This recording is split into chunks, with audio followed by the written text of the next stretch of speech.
Hello, everybody. Welcome to the first ever MonDak Wellness Summit. I am so excited to have you here. It's me, Tanya Candee, if nobody knows who I am. I'm excited to have you here. So if you were watching that little commercial I put together, you noticed that I was saying get active in the comments. So thank you already. Some of you had some comments before we started. Those didn't count. You have to start now. So every time you put in a comment, it is going to register you for a drawing. So now I want to thank you for being our tech experiment. So you can guarantee that I'll make some flub ups. And so I thank you all in advance for having grace with me on that. What we have for prizes, we've got some t-shirts. So I'm hoping that the way this will work is that after every presentation, I'll do the drawing. The system won't let you win twice, but if that doesn't work, then I will take down everybody's registration and I will hand draw them tomorrow afternoon sometime. But we've got some t-shirts. We've got some MonDak Summit t-shirts that's got everybody's logo on the back. We've got some calendars. Calendars. Where's my Yeah, there we go. What's really handy about these calendars is I've included in a couple of spots the replay code. So the replay will live on my website, and the calendar gives you a code. And then I've got some fun notepads that there too. They're all MonDak logo. They've got the MonDak on them, and they've got everybody's logo. So those are going to be your swag. And then some of the presentators, I can never say that, are also throwing in stuff, and I don't even know what that's all going to be. So there's going to be some awesome prizes. We're going to reward you for commenting. We've got some family in the audience here. I just love it. So my first guest kicking off the MonDak Wellness Summit is the beautiful Reanna Peterson. This again is the first ever. This is just out of the gate. We've never done anything like this before. And this space, it exists because health is changing. And I found some people in my community who are leading the way, who are there already, who have got expertise to share with you. Each voice that you're going to hear during this week-long summit represents courage, change, and integrity, and a commitment to doing things differently. Like, these are our people. So listen with curiosity, listen with discernment and respect for the work that it takes to stand in this place. Our first presenter, Reanna, brings a deeply grounding and necessary conversation to the wellness space, one that often gets overlooked. We can talk a lot about healing and physical healing. Reanna is a licensed counselor and the founder of A Counselor for Every Kid. Her work centers around one powerful truth. Gosh, guys, I'm getting emotional. I'm just so excited and honored that you're here. I'm honored to bring up Reanna. Our health is so profoundly shaped by our safety and by our relationships. So thank you for making this a safe place for her to share. Reanna helps people understand how the nervous system heals through connection, through co-regulation, and vulnerability. Look at me being vulnerable, right? Who's proud of me? And why many of us wellness professionals, how our goals quietly fail when they're rooted in shame, rooted in pressure, rooted in lie-based identity. So let's invite her up to share honestly, examine how safe and how we truly feel in our relationships, why professional support can be absolutely transformative, and how learning to be seen without fear can change everything. This is a conversation about healing that goes way deeper than habits, deeper than protocols, and more powerful than willpower itself. I'm so grateful to bring Reanna up to the MonDak Wellness Summit.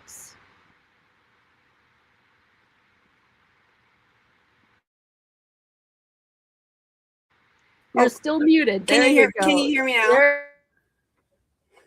Can you hear me now? Yes. Okay, cool.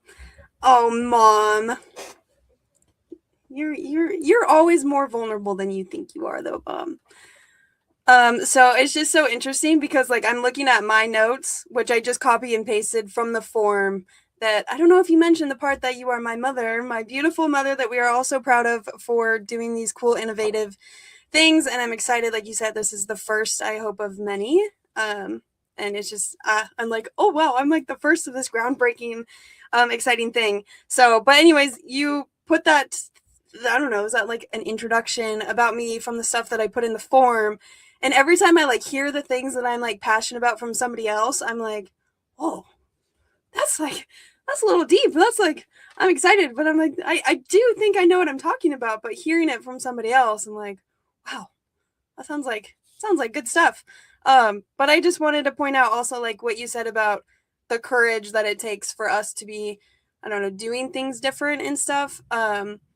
I hadn't really ever like thought about it like that, and I just want to thank everybody in here, and also everybody, you know, all of the fellow presenters, and especially you, Mom. I don't think you give yourself enough credit for the courage that it does take to do these types of things. And I was telling my husband before when I was getting ready, I was honestly, because this is my first like live thing, and it's hi beautiful grandma, and it's just, I don't know, it's just weird. And I was telling him that I was kind of comparing it to my second son's labor, where I was like trying to remind myself of how much courage that I did need. So I thought it was cool that you brought that out.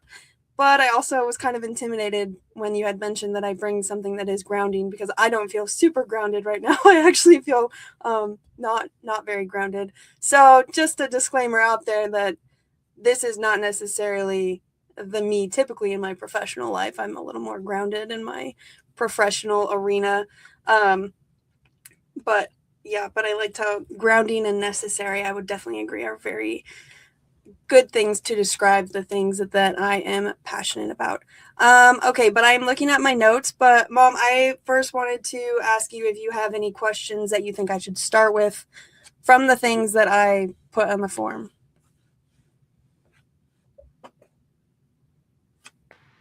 Oh, I'm trying to get off mute. No, I love that we're just kind of having an organic, not rehearsed conversation. And even I think us coming together shifts that energy. Like we're just ready. Go for it. Yeah. Yeah. It's very interesting because I have a letter stored in my treasure box somewhere of that my mom wrote over me. I think my brother was in there somewhere, which is just kind of crazy to think about. The things that you wrote in there are literally happening in this moment.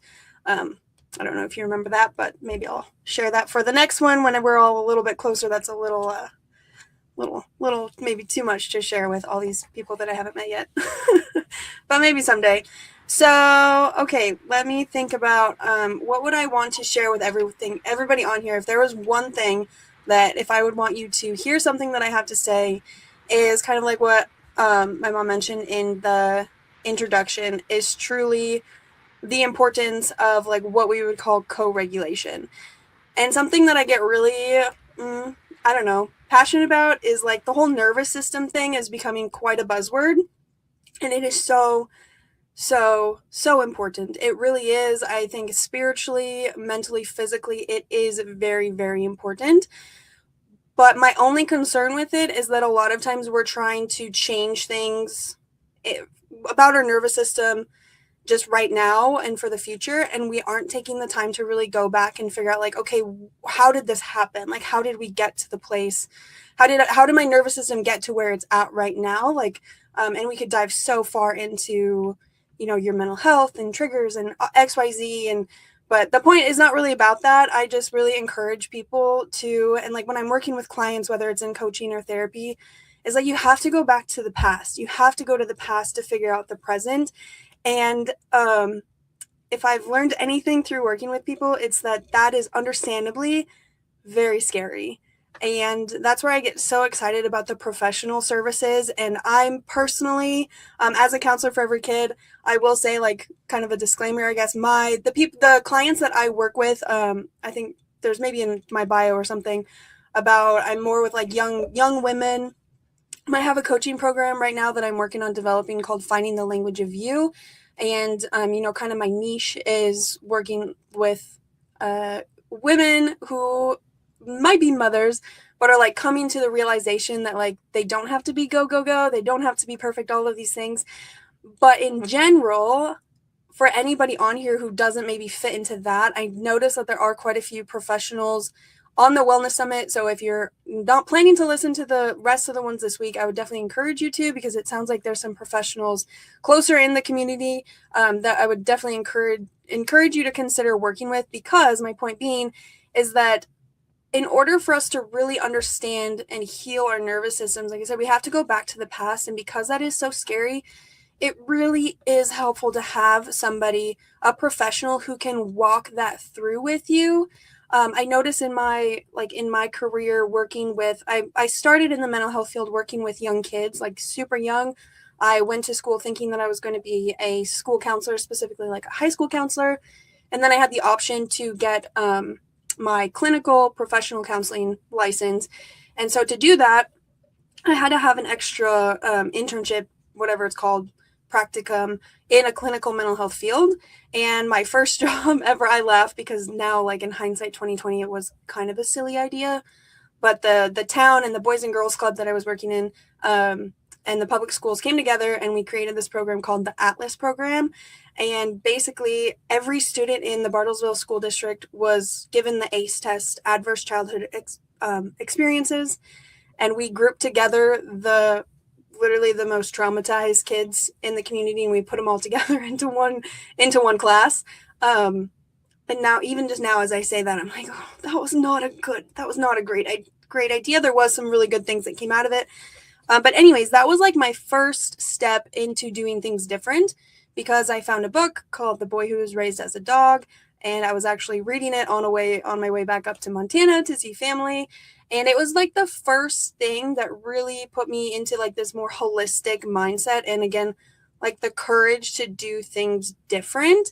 And so I'm so grateful that I started with that. Like I'd never had really gotten indoctrinated into what I would call like the traditional mental health field. And I seriously praise God for that, because it really gave me the groundwork to, really focus on like whole body healing from the get-go.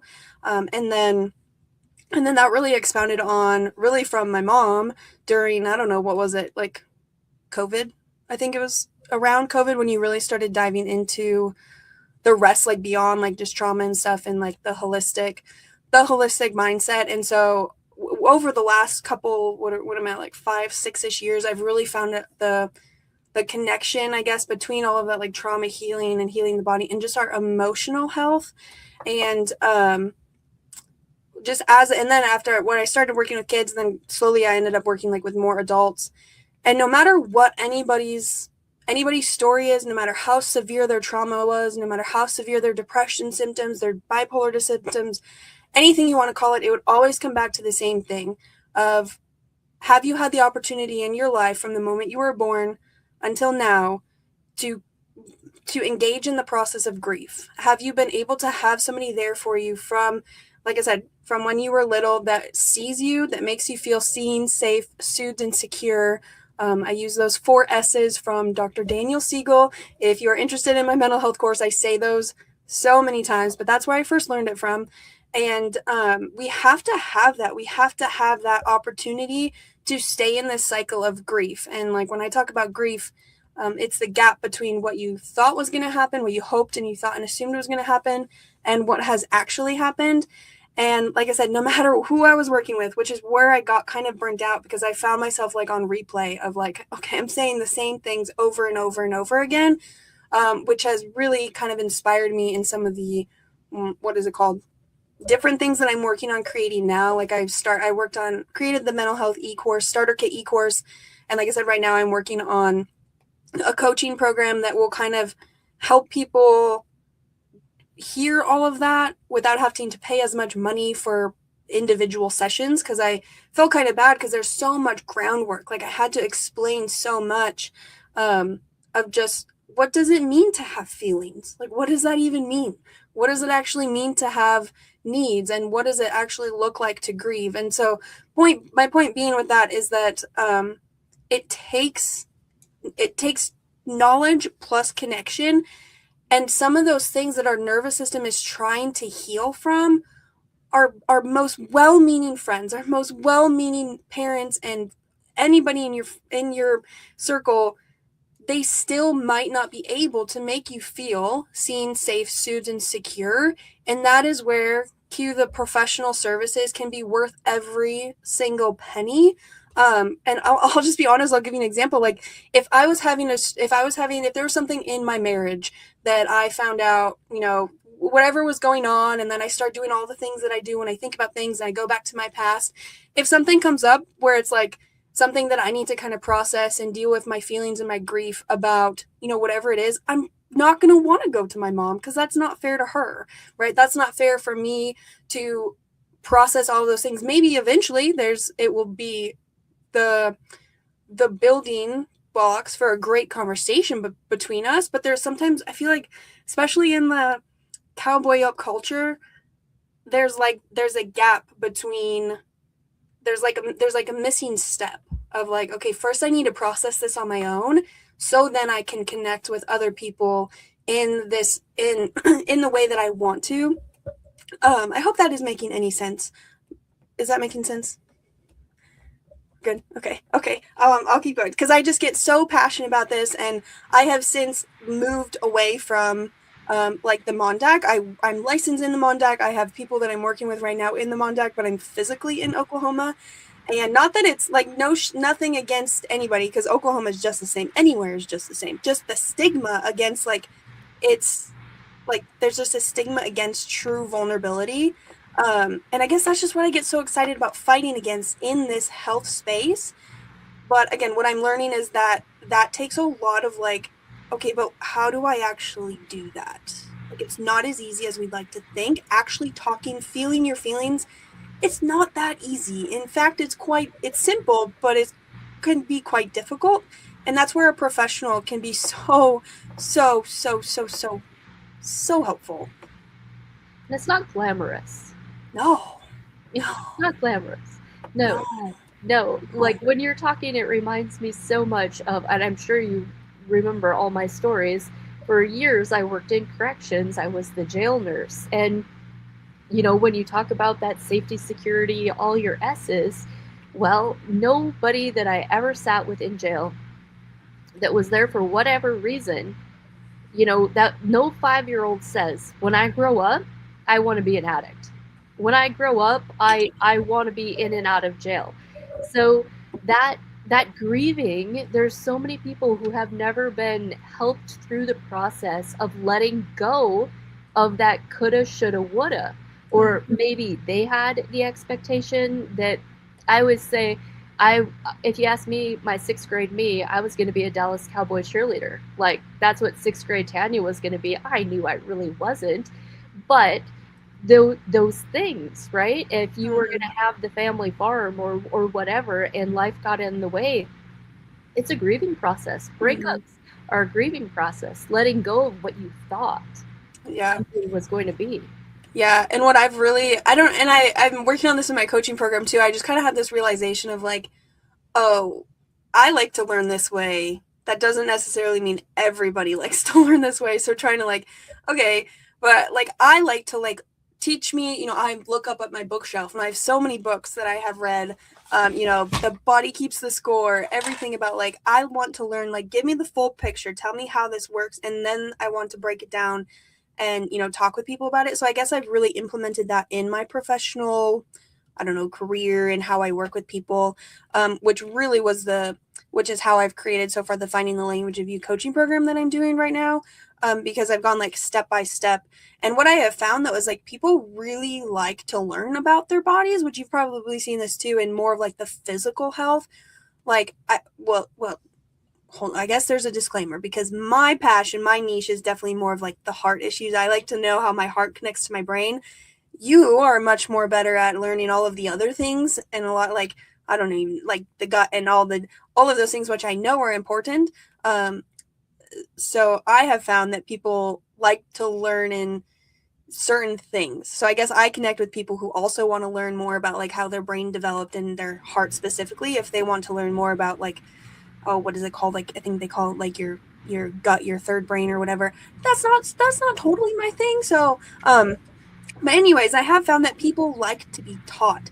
And so I literally I have in my program, and when I was working with my clients, I would go like step by step, like, this is how your brain developed. This is how you were supposed to. And when we the thing that is really important about that, what I'm getting at, is a lot of times we don't know what we are supposed to be grieving. There's just something I truly believe, because, like Matthew 18:3 says, like we were, the verse about coming like a child. I have found that there's so much of like, what does that actually mean to be like a child? And so there's just things that our souls craved from the moment that we were formed in the womb, that sometimes it's really, really helpful to actually be taught what was it that you needed. And the biggest thing that it always comes back to is attunement. And it's just interesting because a lot of times, and I would say I think there's a lot of things shifting, which I don't know, I guess I feel like, from what I know, like obviously we're different generations. So I do think that when you said in the thing about being a leader, I have found that I feel like I'm definitely kind of, I don't know, that sounds cocky to say, but like a leader in like the young mom, the like women who are going to become moms eventually, of teaching them of like, no, seriously, like what does your baby's brain actually need to develop well, so that their nervous systems won't need this healing by the time they're in their, teens, 20s and 30s and beyond. And the thing that always comes back to is just attunement. And I think for various reasons in our culture and whatever, that is just something that has been overlooked, that again I get really passionate about. Like, pause, let's hold on, like what does that really, really mean? So that's one of those things that I think I have found that people benefit from learning, that they have to grieve that. So for example, like a question that I always encourage people to really look at is like, what did the first year of your life actually look like?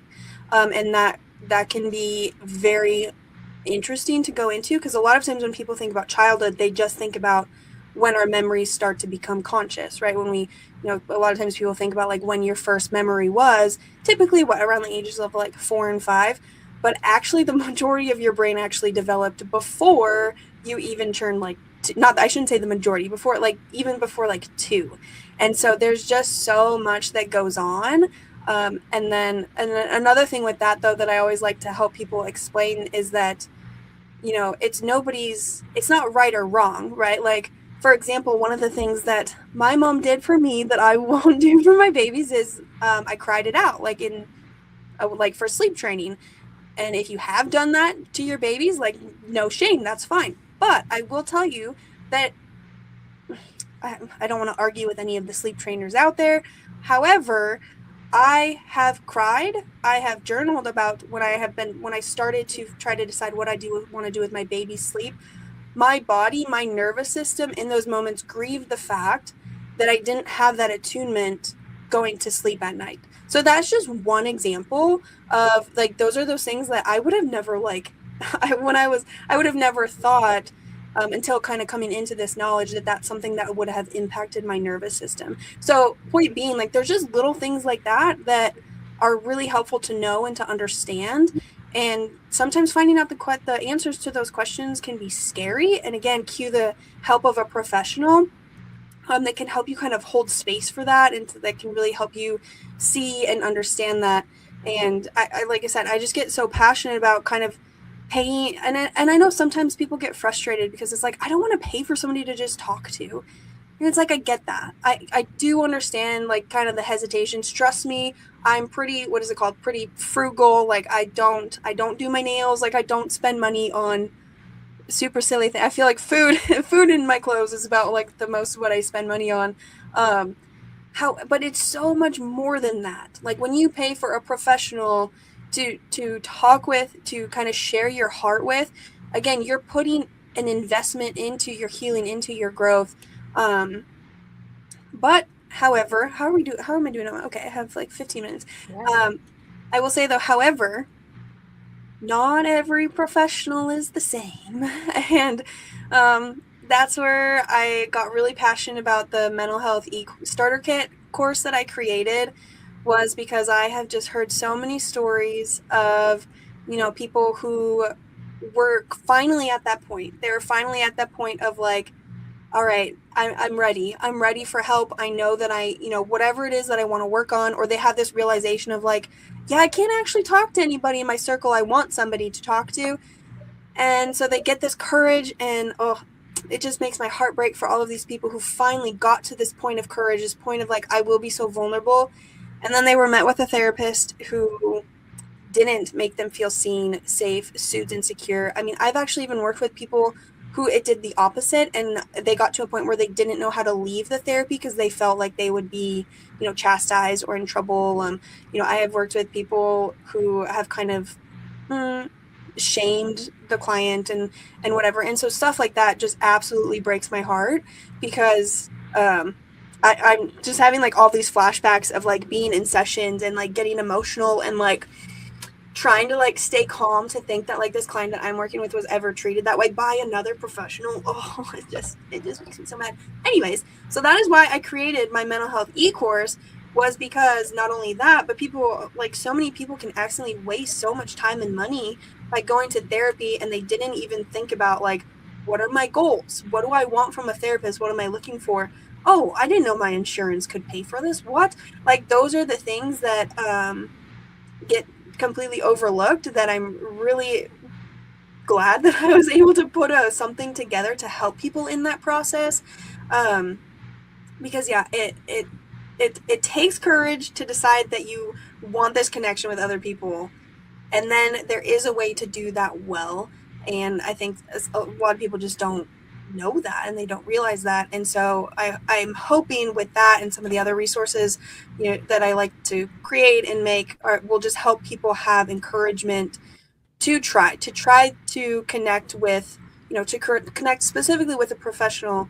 But I also put in my mental health e-course in module 3 is all about like, okay, but what if that's not an option, right? Because I do fully understand the part about there, maybe you do want to try therapy, or maybe you just have different convictions that that's not for you, but what if there's like financial issues? I have in my module 3 all about how to basically not go to therapy, but get I don't want to say get help, but just maybe improve your wellness without that, if it's something that that you need. I hope that makes sense. And so part 1 is what is therapy, part 2 is how to go to therapy well, and part 3 is what to do if it's not for you. And so I hope that makes sense. I feel like I'm trying to condense everything that I love and care about and am passionate about into a very short amount of time. But yeah. I think that's great. Oh, say, Peggy, Reanna, can you see Peggy's comment? Yes. So it's all online. So I would, if someday I would love to dream I about. put the link there. Yes. Peggy. Another thing that you can do, if you go back to my website on the MonDak page and click on Reanna's profile, if you find that easier, it will take you to her website as well. So yes, but yeah. I would definitely encourage people to not like, don't buy or do anything until after this, because I definitely want to give away a free thing. I just don't know how all of that works, Mom. Yeah, so far it looks like my tallying up the comments to do the giveaway might not work. So I will just manually draw names after each night for 4 different gifts. So okay, and I did just put the link to my actual, like, to the actual product. But now I'm like, see, now it's just so interesting because now I'm having like all this toxic shame about like, wait, hold on. I don't want you to think that I'm on here to like sell you anything, because I'm not. I just want you to be seen, safe, soothed, and secure. And sometimes I think it's really helpful to have a professional to do that, to give that to you. And that is part of the healer's mentality. The healer's problem, for sure, is that we all have that big heart, and then business is a business, right? So we all suffer with that, each and every one of us. And I am going to say that part of my whole big idea for doing this MonDak is that in the future, I don't know diddly about running a nonprofit, but that is where originally when I started this, there was a ticket price, and I wanted to have that my starter, my starter fund for a nonprofit, just for things like that, Reanna, because we all want to give, yet we all run businesses. So in the future, events like this, I hope to start a scholarship program, a nonprofit scholarship program, So any practitioner that is helping me and like supporting the mission, putting information out there, then somebody could get a scholarship to work with Reanna one on one, or to work with me one on one, or any of the practitioners. So that is in the future. That is in the future. Reanna, you've got a few more minutes. I would like you to kind of talk about your struggle with the system, like being licensed as a counselor, and the limitations that that put on who you are and what you can say, and how you kind of had to sort out, do I just call myself a coach and let this licensure go by the wayside so I can speak from the heart and say what I feel is really important? Yeah. I honestly, I have to give a lot of credit to just God and the Holy Spirit, because sometimes like I think back to some of the clients who I was really able, I boast not myself, but I was really able to help. And I remember there times being like, how am I going to explain this, in that kind of way? But I think the biggest thing for me was starting like from the get-go. I would work with my, explain to my clients kind of some more of the holistic mindset. And um and so I don't know, I feel like I think my customer service skills from being a bartender, from being a waitress, really kind of came in handy a little bit, because I felt like I was really able to um you know be who I wanted to be without coming against that. For me, it was more so kind of the back end of having to, doing the assessments. And for a lot of the times when I was working for a community mental health agency, and many of our clients were on Medicaid, that I always get the two confused. Medicaid, which requires a DSM-5 diagnosis. And so I would straight up tell my clients, like, hey, this is just how it is. Like, in order for your services to get paid for, I want to keep, like, you deserve this help, you need this help. I have to label you with I have to give you a diagnosis on this sheet, because that way your insurance will pay for it. But it always came with like a make sure, like, you have to understand me though, you are not your diagnosis, you are not that. And I really think, again, I think a lot of people that I worked with did feel very seen in that. But it was also interesting too, of like how strange that was to people, like how, like, oh, okay, huh, like I didn't really I didn't know that. But for me, now that I am fully licensed on my own, and I have my own private practice, there's just such a beautiful, like, also terrifying freedom in the fact that I can, market myself however I want. Like, I do typically market myself as like a faith-based clinician. And so that is just really exciting, but it's also just weird to like not have anybody, to answer to. It's really exciting. And it was in the creation of my mental health starter kit. I think one of the lessons is on the difference between therapy, counseling, and coaching. And so actually doing that lesson was kind of really helpful for me to really kind of sketch that out and be like, okay, where are some situations that I can call myself a therapist versus a counselor versus a coach? And so that really helped me break that down. And so now I feel like I just have a better idea of like where it fits. And so, for example, like I'm building my Finding the Language of You coaching program thing, but I also have like a link on, it's called Headway. And so somebody could find me as a therapist. You enter all of your insurance information, and like what is it called when you can take, I'm credentialed with quite a few insurances. And so I've realized that there's an option for both, because then I also get passionate and just frustrated about the fact that, like, you know, insurances won't pay for coaching services, which is just annoying.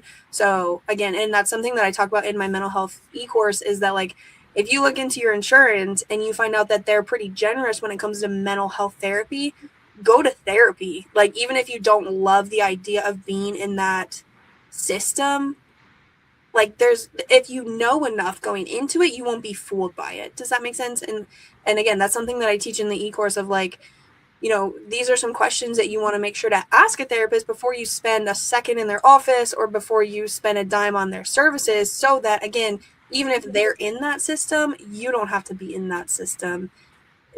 but you can also get the benefits of your insurance, because honestly, it's kind of like, I don't know, because we do want that. Like, I do think that is important. So yeah, I hope that all makes sense. That was great. Absolutely great. Is there anybody in the comments that has any other questions? There's a few more minutes before we bring up our next presentation. Oh, thank you guys so much for the encouragement. I was just looking at the comments, and it's very, it feels good to to hear those things. I was definitely It was, and this was such a intimidated. good crowd. It was such a good crowd. We appreciate you, each and every one. Thank you so much. When Reanna goes off the screen, I'm gonna bring back that video just for a couple minutes while I take a quick bathroom break, and then we will be back. Okay, Mom, I do want to just read one quote if I have a couple minutes. Yeah, go for it. So this quote that I'm about to read is from the book The Body Keeps the Score by Dr. Bessel van der Kolk. Just a disclaimer, you've probably possibly heard about that book. If you don't like textbook style books, don't read it. Find somewhere to summarize it. It is very in depth. But the quote from his book is this, and he's talking about like in regards to healing from trauma and going to professional services, to therapy. He says, actually, timeout. Sorry, I misquoted that. For this quote, he's referring to just relationships in general. He's referring to like, in order to heal from trauma, you have to be connected, which I know some of the other presenters in this week are going to speak on that. So he's talking about like just the importance of these relationships where you can be truly, truly vulnerable. He says that you need someone who is not afraid of your terror and who can contain your darkest rage, someone who can safeguard the wholeness of you while you explore the fragmented experiences that you had to keep secret from yourself for so long. Yeah, so I wish I could, I forget that this is live. If I was doing a recording, I would tell you to pause that and like re-listen to it. So I'm just going to say it one more time. You need someone who is not afraid of your terror and who can contain your darkest rage, someone who can safeguard the wholeness of you while you explore the fragmented experiences that you had to keep secret from yourself for so long. And so that quote, it's so deep. It is so deep. And again, not everyone in your circle, even the people who you are closest to, sometimes they just don't have the tools to do that for you, but that doesn't mean that you don't need it, right? Just because other people can't give it to you doesn't negate the fact that you still need that person who can hold that space for you. So again, I would just encourage you to consider that. And if you have done that before, and if you've had a bad experience working with a professional in regards to whether it's your mental health, your trauma, whatever you want to call it, and it was bad, like I said, I know that is a pretty common experience, unfortunately. I would just really encourage you to try to give it another shot. I think it could be good, if you're able to go to therapy well. So okay, that's all I got for you.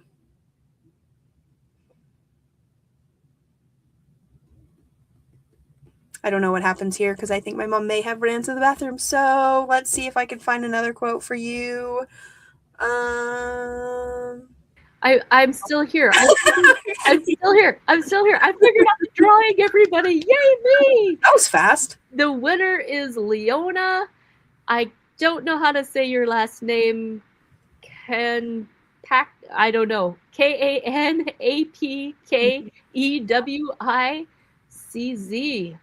Reanna, how do you say that last name? She's in the comments there. I'm guessing the K is silent. Napwexy? I don't know. I'm sorry. That is one of my main vulnerabilities. Is my hooked on phonics.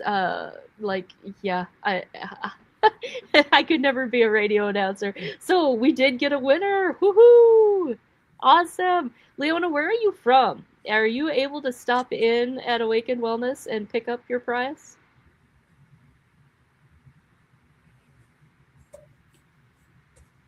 No answer yet. Okay, now Reanna, you can relieve yourself. I'm gonna put on that video. And thank you so much, everybody. You guys were a great first audience for me. All right, I just don't know how to get out of here. Oh, there we go.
Okay, I'm back. Thanks everybody for staying with us.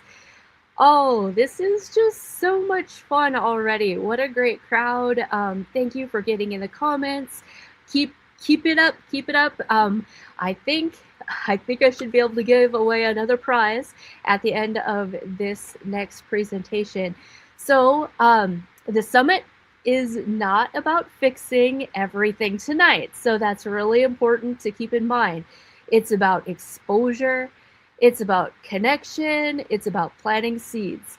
Every presentator, I cannot say that, every presentation brings a unique lens. It's like a smorgasbord of people here in the MonDak. I'm just so thankful that they're being brave and they're coming out, exposing their businesses, exposing their thoughts at new levels. It takes a lot. So I'm so proud of them, and I want them to really know that their unique lens, like we often say that we all have our own colored glasses, right? Some people have rose colored, some people have blue, you know what I mean? Everybody sees life through their own lens and has something worth hearing. So our next speaker, Jessica, I'm gonna get your name right, Jessica. She says like ID Ford, so ID Flighty. Jessica Flighty is a powerful reminder that healing it's not a theory. It really happens and it's personal.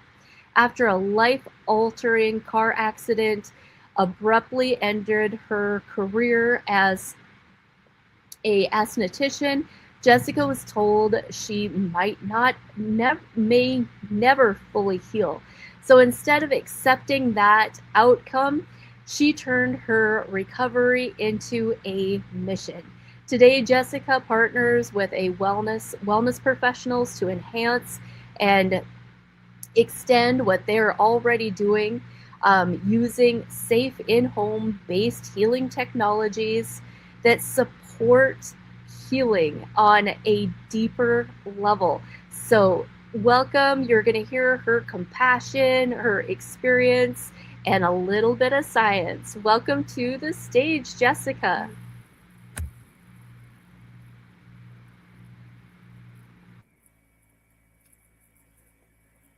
Can you hear me?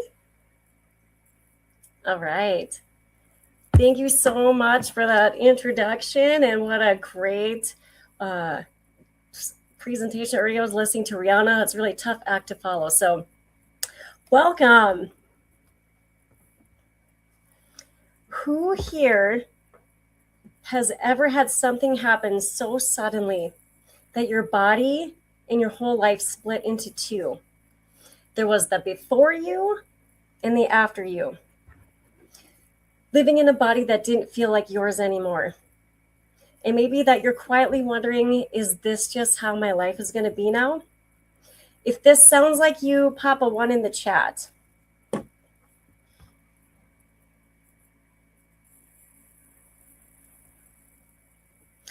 Have you ever had a client or been the client who did everything right?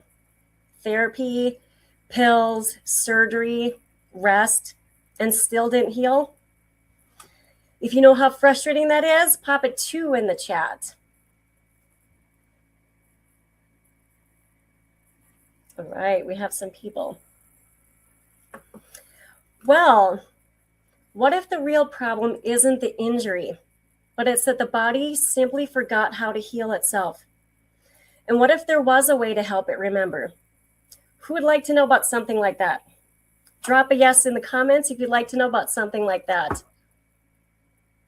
Got to look at my phone here so I can see. All right, if you responded in the chat to any of those questions, you are exactly who I came here to speak with. My name is Jessica Faleide, and I've lived through those questions. And after testing so many different things, I finally found something that changed everything for me. And now I help others do the same. So today isn't a lecture, it's a story, my story, and stories of others who felt hopeless until one thing shifted. And maybe if you choose, it can give you hope and hope to your patients. 7 years ago, I was 39 and I felt on top of the world.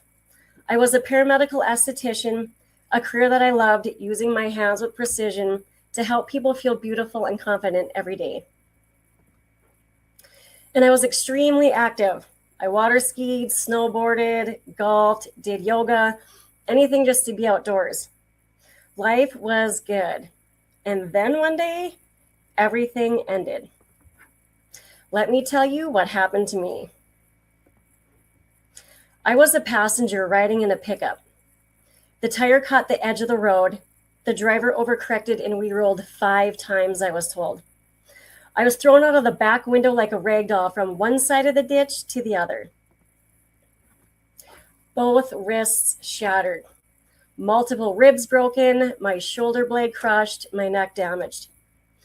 The surgeon stood over me and he said, "You should be paralyzed from the neck down or not here at all." Doctors told me I'd lose my career, my hands would never work the same, and it would all get worse as I got older. Try imagining being told that your whole entire identity gone at 39. I know some of you don't have to imagine. I couldn't pull up my own pants. I had to eat with 2 hands just to lift a fork. My hair only got washed when somebody came to my house. Doors had to stay open because I couldn't even turn handles. I had to sleep sitting in a recliner because lying down made me dizzy and the pain was unthinkable. Light touch felt like fire. And this is the part that nobody prepares you for. People see scars, but they don't see the daily humiliation. And underneath all of this, flashbacks, panic attacks in cars, and the terror that I would never be me again. I know some of you treat patients living this every day, and some of you are living this yourselves. And medical professionals kept telling me that I would never fully heal, that I'd never be able to use my hands the way that I used to, and it would only get worse as I got older. But I refused to believe them, though, because I knew there had to be a way to fix my broken body. Like so many accident survivors, I fought. For 4 years, I tried everything I could get my hands on to restore my hand function and to calm my chronic back pain, muscle tension, and flashbacks. Prescription painkillers, or as I would like to call them, constipation and no memory pills that stopped working for me after a couple of weeks. Muscle relaxers, those just knock you out so that you don't feel anything pills, is what I call them. Physical therapy. Often it's so hard to get an appointment, short time actually spent with the therapist, and I've had so many bills afterwards. Some of these helped a little, but most of it was temporary. Hope followed by disappointment. None of it gave me my life back. And each year, my wallet got smaller and my hope was smaller. Who here has experienced that? Practitioner or fellow survivors, have you ever felt like that you're doing everything right, but still nothing seems to make a difference? You can see, though, that I tried so many things, but there were actually a few things that I absolutely refused to try. Why? Because I learned that with every treatment, it has a risk versus a benefit. And that was important for me to consider because each new treatment that I offered that. Surgery. So I had a pinched nerve in my neck and arm. My whole left arm and hand would go numb many times a day, especially if I turned my head in a certain way. So doctors had suggested surgery. But unfortunately, I knew somebody who went into shoulder surgery with a fully functioning arm, and he came out with a paralyzed arm because a nerve was nicked. So I decided that I would rather live with numbness and discomfort than risk permanent paralysis, because for me, that risk didn't match the benefit. Botox. I'm a paramedical esthetician, and there was no way I was going to even stick that toxin in my face, yet sports injury clinics wanted to inject multiple syringes into my already atrophied back muscles to calm the spasms. So that was a no. Steroid injections. I already hated needles. I had already gained weight from not being mobile, and I didn't want more side effects, more inflammation, or more weight on a body that was already struggling for something that might not even last. Dry needling. Okay, so the nearest place was a 10-hour drive, and I couldn't drive. So I was like, how am I going to get there? And now we know that it can actually cause microscarring in the tissues. So I'm actually glad now that I didn't add more trauma to my body. Massage gun. My hands didn't even work well enough to even hold one. So honestly, I had zero desire to even try jackhammer my already hurting muscles. So yes, I did refuse some things, but here is the important part, that I refused to stop looking.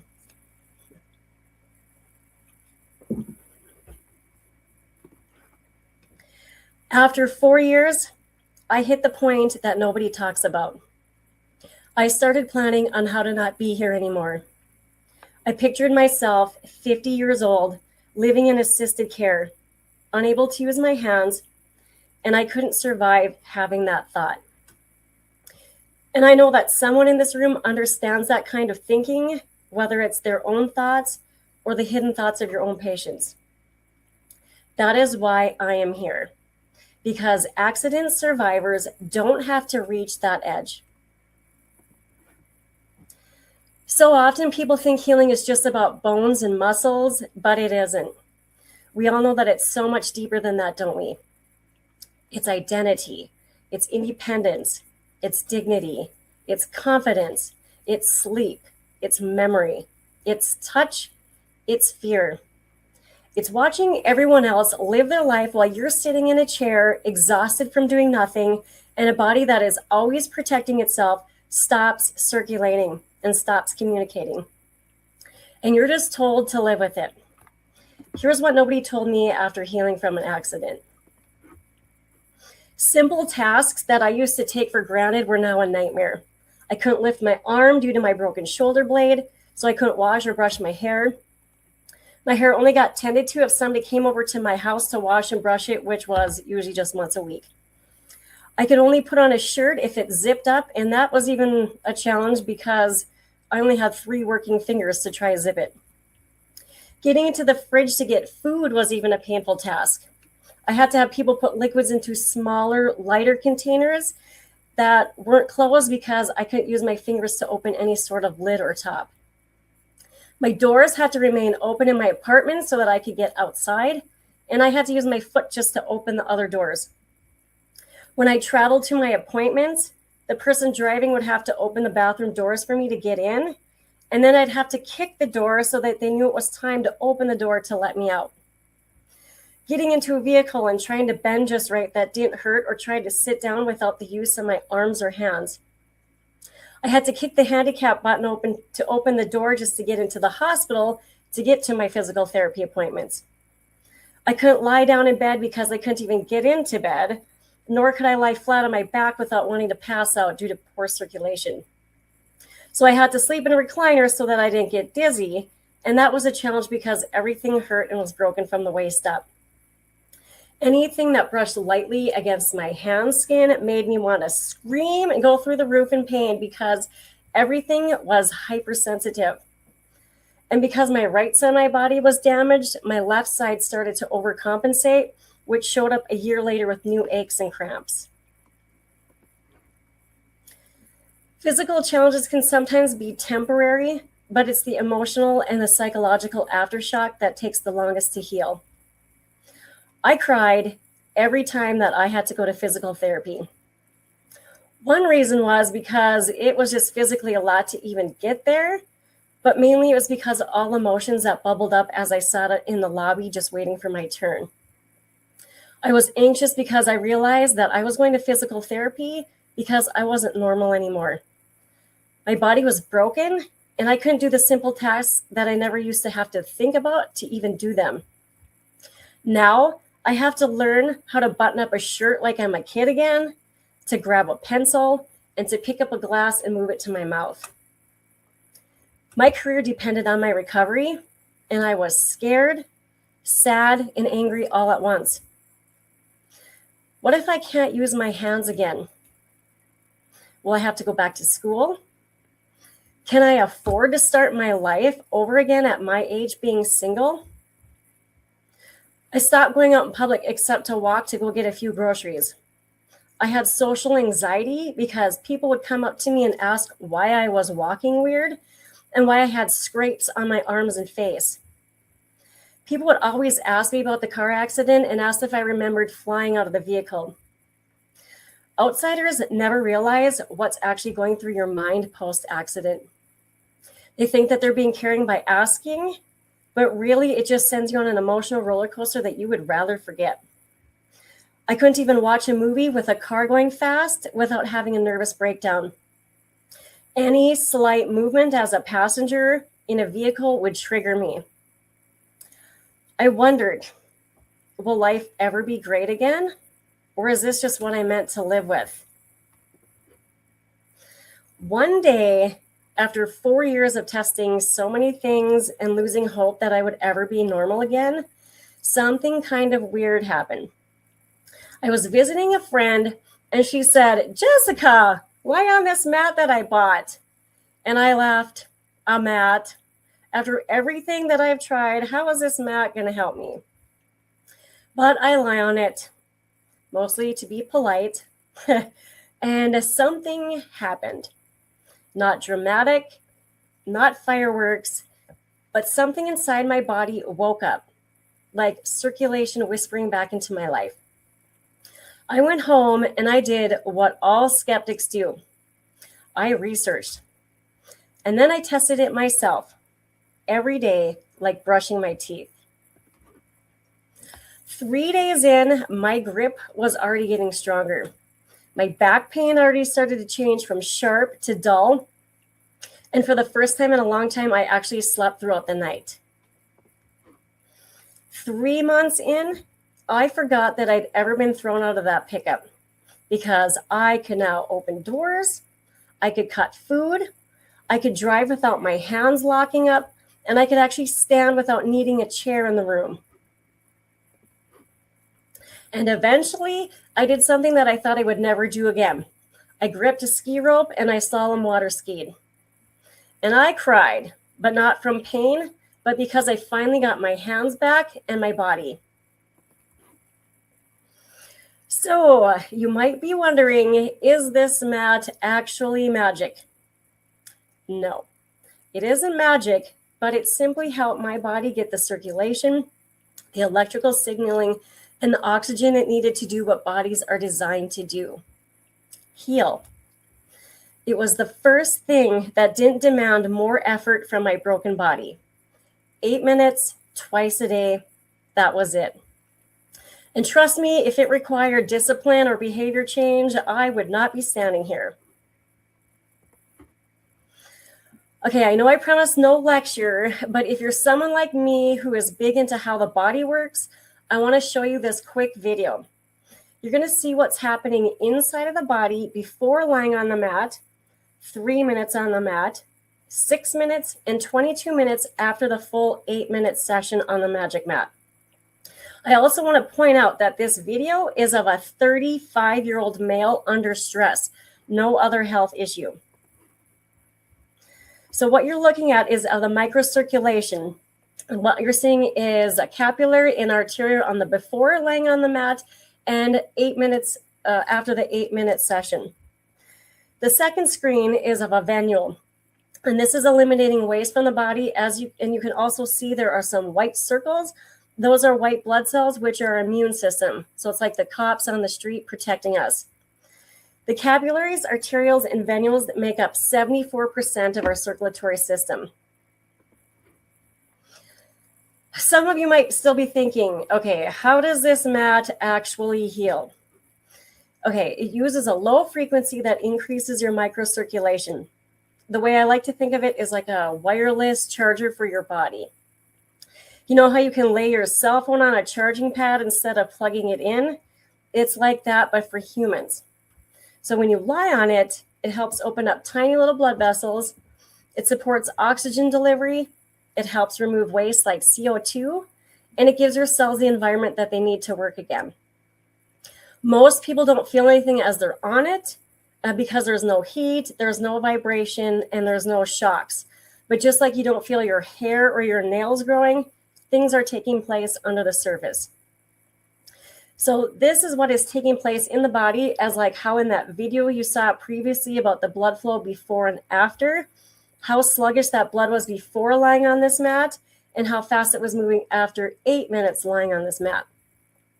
And I found that interesting, but it's actually this next thing that really got my attention.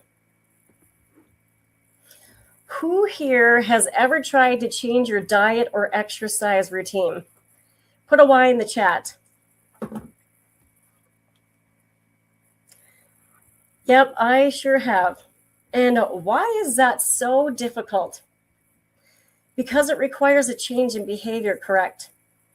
And that's often not an easy thing for most of us. But what if I told you that to get full benefits of the Magic Mat, it requires no change in behavior?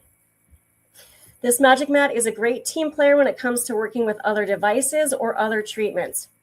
This is being used as an adjunctive therapy that can be incorporated into patient treatments if you're a clinician, and for patients to use at home in between treatments. So it doesn't matter that if you're in a clinical setting or in the comfort of your own home.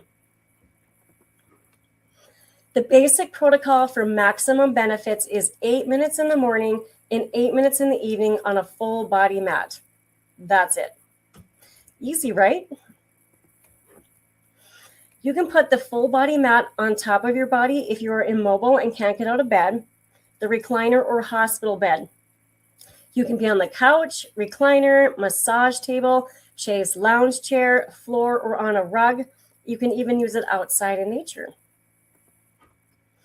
If you're someone who travels a lot for work or pleasure, there's also a second body mat. This one lies nicely on your mattress, and you can put it under your mattress cover and sheets with your blankets over it. It also works well on a massage table in your clinic. It also folds up nicely for travel in your backpack or suitcase. And if you or your patients have bladder or colon leakage issues, you can also use a waterproof mattress cover so that your bed doesn't get wet.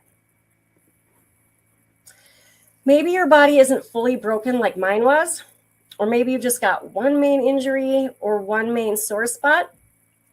This Magic Mat also has a special applicator for local healing. I want to talk about Ken. 53-year-old Ken had already been through the frightening part, a blood clot that eventually dissolved. But the swelling in his legs and feet never truly left. So it made even the simple act of him putting on his shoes feel like a daily reminder that something still wasn't right. When I met him, I used one applicator over his liver for 8 minutes, and at the same time, I placed another below his calves to his feet. And after that short session, I repositioned one applicator and left one sit under his calves and feet. The next day, his wife called and told me that Ken had been outside on his feet working all day. And that was something that he hadn't been able to do comfortably in quite a while. But she still had wondered, what exactly should we be looking at to know if it actually did anything? 2 days later, she texted me again. Something interesting happened, she said. Yesterday morning, when Ken went to put his shoes on, his shoes were too big. I'm guessing inflammation down. He's never had that before. A result, maybe? Her words weren't filled with hype, but a quiet surprise. A moment noticing something in real life that didn't used to happen. I've also had the chance to work with people of different ages recovering from knee and hip surgeries. What struck me wasn't just their determination to not miss out on upcoming activities and events that they wanted to be healed for, but it was actually their pace of their recovery. Orthopedic surgeons often remind patients that a full recovery can take close to a year. But all the individuals that I've worked with were showing the kind of progress that we typically expect at the 12-month mark. But only they were reaching that level around month 3. The only variable that we changed was adding daily sessions with the mat and specific applicator positions. Nothing extreme, just a consistent protocol alongside whatever their surgeon had already prescribed them.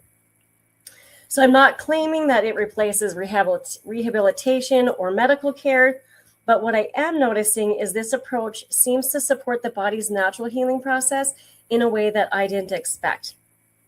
And when people can reclaim 9 months of recovery, it raises questions worth exploring. I also want to share a story about how I helped use the B-Sit to help Dan.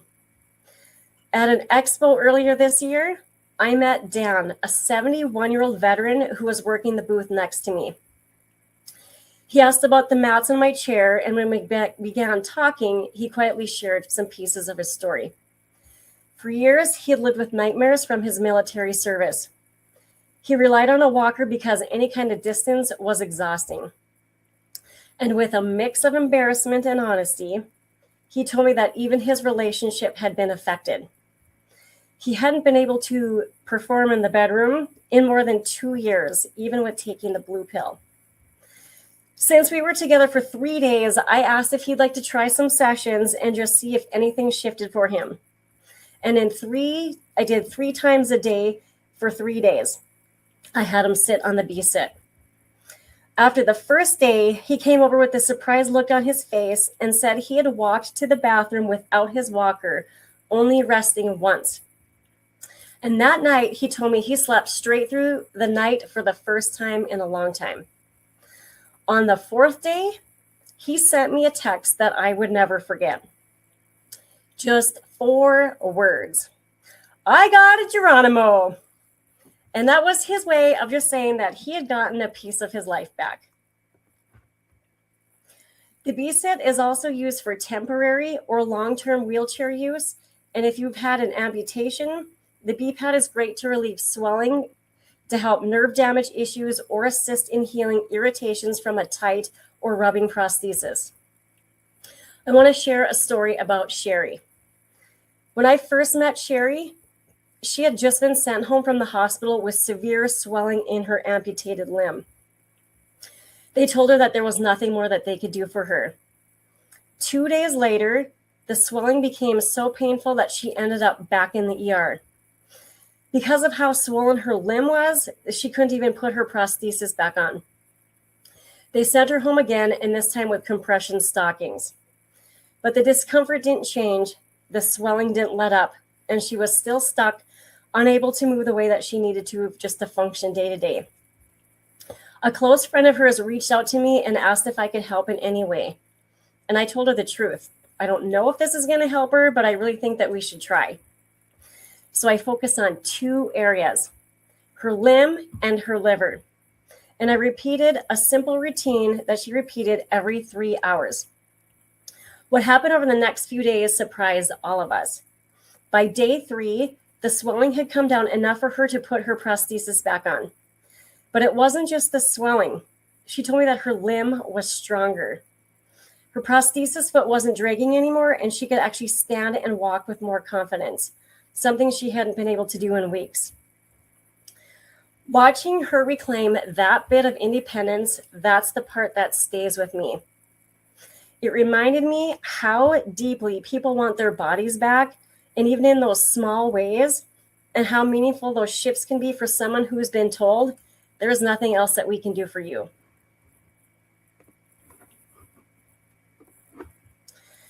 There are many ways that I use the B-Spot and B-Pad in my healing journey. Because I broke my neck, it was hard to turn my head from shoulder to shoulder. So try backing out of a parking spot when you can't turn your neck. I felt like Frankenstein. I had to move from the waist up just to turn and look behind me. And to help that, I would use the B-Pad like a scarf to get my mobility back in my neck. Now I don't have to actually turn from the waist. I can actually turn my head to back out of a parking spot, which is amazing. I also loved using the B-Pad down my spine for my tight, aching back, and it helped calm my muscles, and it also helped restore my balance and my mobility. Another way that I benefited from the B-Spot was treating my wrists and over my wrist plate. It helped loosen up my tight, aching wrist, and it also helped give more strength and grip and flexibility back to my fingers. You can use the B-Spot to move throughout an area, or use the fixing strap and leave it on one spot. Due to my arm being behind my body after being thrown out of the vehicle. My right arm always ached due to overstretched muscles on this side of my body. And honestly, that was the hardest thing for my body to recover from. So I would use the B-pad down my whole arm just to ease the discomfort and to help restore the function of my hands. It helped me be able to grab a cup and move it to my mouth to take a drink. And that was something that I wasn't sure if I was going to be able to get that back. These sessions can go for 8, 16, or 20-minute sessions, and they can be used every 3 hours for quicker healing, which is what I did. For the lower body, there are also many ways that you can utilize the B-pad and the B-spot. I would place the B-pad between my legs so that I could stand longer without getting swollen legs or feet once I was able to stand longer without discomfort. I also used it between my legs before I would push mow my lawn and also to snow blow my driveway after I was healed. Surgeons like to bacon wrap it, or serpentine styles, like I like to call it, the B-pad to work on the soft tissue in a different way post-surgery to help reduce swelling. Let me share another story about Frank. A 75-year-old veteran I worked with hadn't been able to feel his feet for 35 years due to Agent Orange. His doctor told him both legs would need to be amputated if things didn't change. He told me if that were to happen, that he would take his own life. After one session on him, he felt the pads of his feet. After his second session, as he climbed the ladder, he could feel the rungs underneath his feet. 4 months later, he walked over a mile while deer hunting, steady and on his own. And he said to me, "Jessica, now I don't have to have my feet cut off and I get to stay at home and live my life." Even though I'm speaking today on areas of the body with discomfort, you or your patients may also have other issues along with your body aches. You may have bladder issues, colon issues, digestion issues, a liver issue, kidney issues, pelvic or genital swelling, prostate issues, uterus or ovary issues, fertility issues, rectum issues, or intimacy issues. I want to talk about Jerry, a 72-year-old gentleman with a liver condition. A few months ago, he landed in the hospital with severe swelling everywhere. His blood test read 400. Normal is 30 to 40. When he finally got home, his wife called me in tears. He doesn't want medication, she said, but he can't stay like this, so what do we do? So I asked Jerry to try something unusual, something that he could do at home. I had him drink something simple and place something over his liver 3 times a day, and that was it. 1 week later, his wife called me again, and this time with a different tone. His labs had dropped from 400 to 110. By week 3, his liver number was 35, normal. She told me, laughing and crying at the same time, "He's down 20 pounds, and I haven't seen his ankles in 50 years. That's when you realize sometimes the body just needs the right nudge, and it remembers exactly how to come back. Or what about 90-year-old Karen? Until recently, she'd been learning to live with the kind of loss that most of us can barely imagine. When the pressure in her left eye reached its limit, she lost her vision. Her eye doctor diagnosed her as legally blind and gently told her that there was nothing more that they could offer her. He didn't schedule a follow-up because in his world, the medical road had ended. Karen's son wasn't ready to give up on his mom's quality of life. He reached out to me and asked me the question so many families ask when medicine has done all that it can. Is there anything at all that we can try? I was honest. I told him I don't know if what I do can help her, but I also knew that it was safe to try, and I knew the technique had been used by an optometrist for certain eye-related conditions. So we tried 1 8-minute session. 3 hours later, her son called again, but this time in utter shock. His mother, who had been seeing only black in that eye, was now seeing blurry color.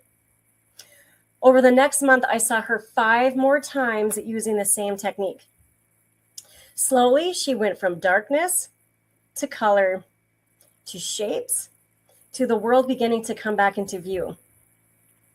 When she returned to her eye doctor, there was actually enough restored vision for them to move forward with a retina transplant, an option that hadn't even been on the table before. And today, at 90 years old, Karen has her eyesight back in that eye. So this isn't a story about a device or a protocol. It's a story about a woman whose world had gone dark, and a moment, a sliver of hope returned. It's a reminder that sometimes, even when medicine has reached its limit, our body hasn't.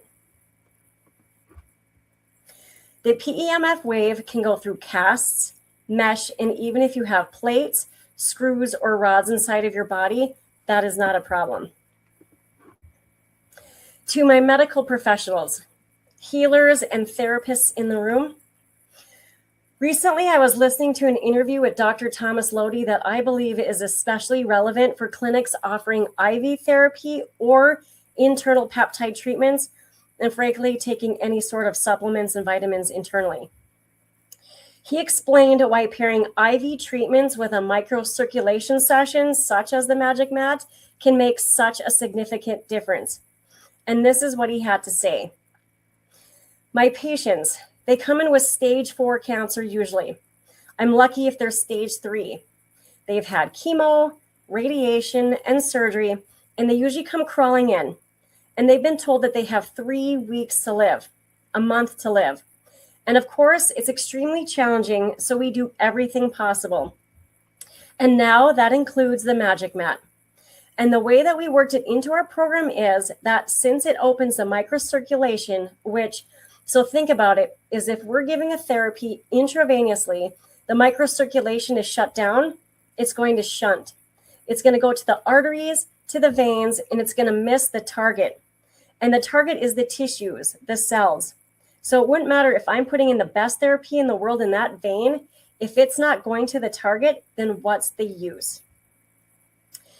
This is why some clinics do a session on the mat before therapy to open microcirculation and sometimes after therapy to support recovery.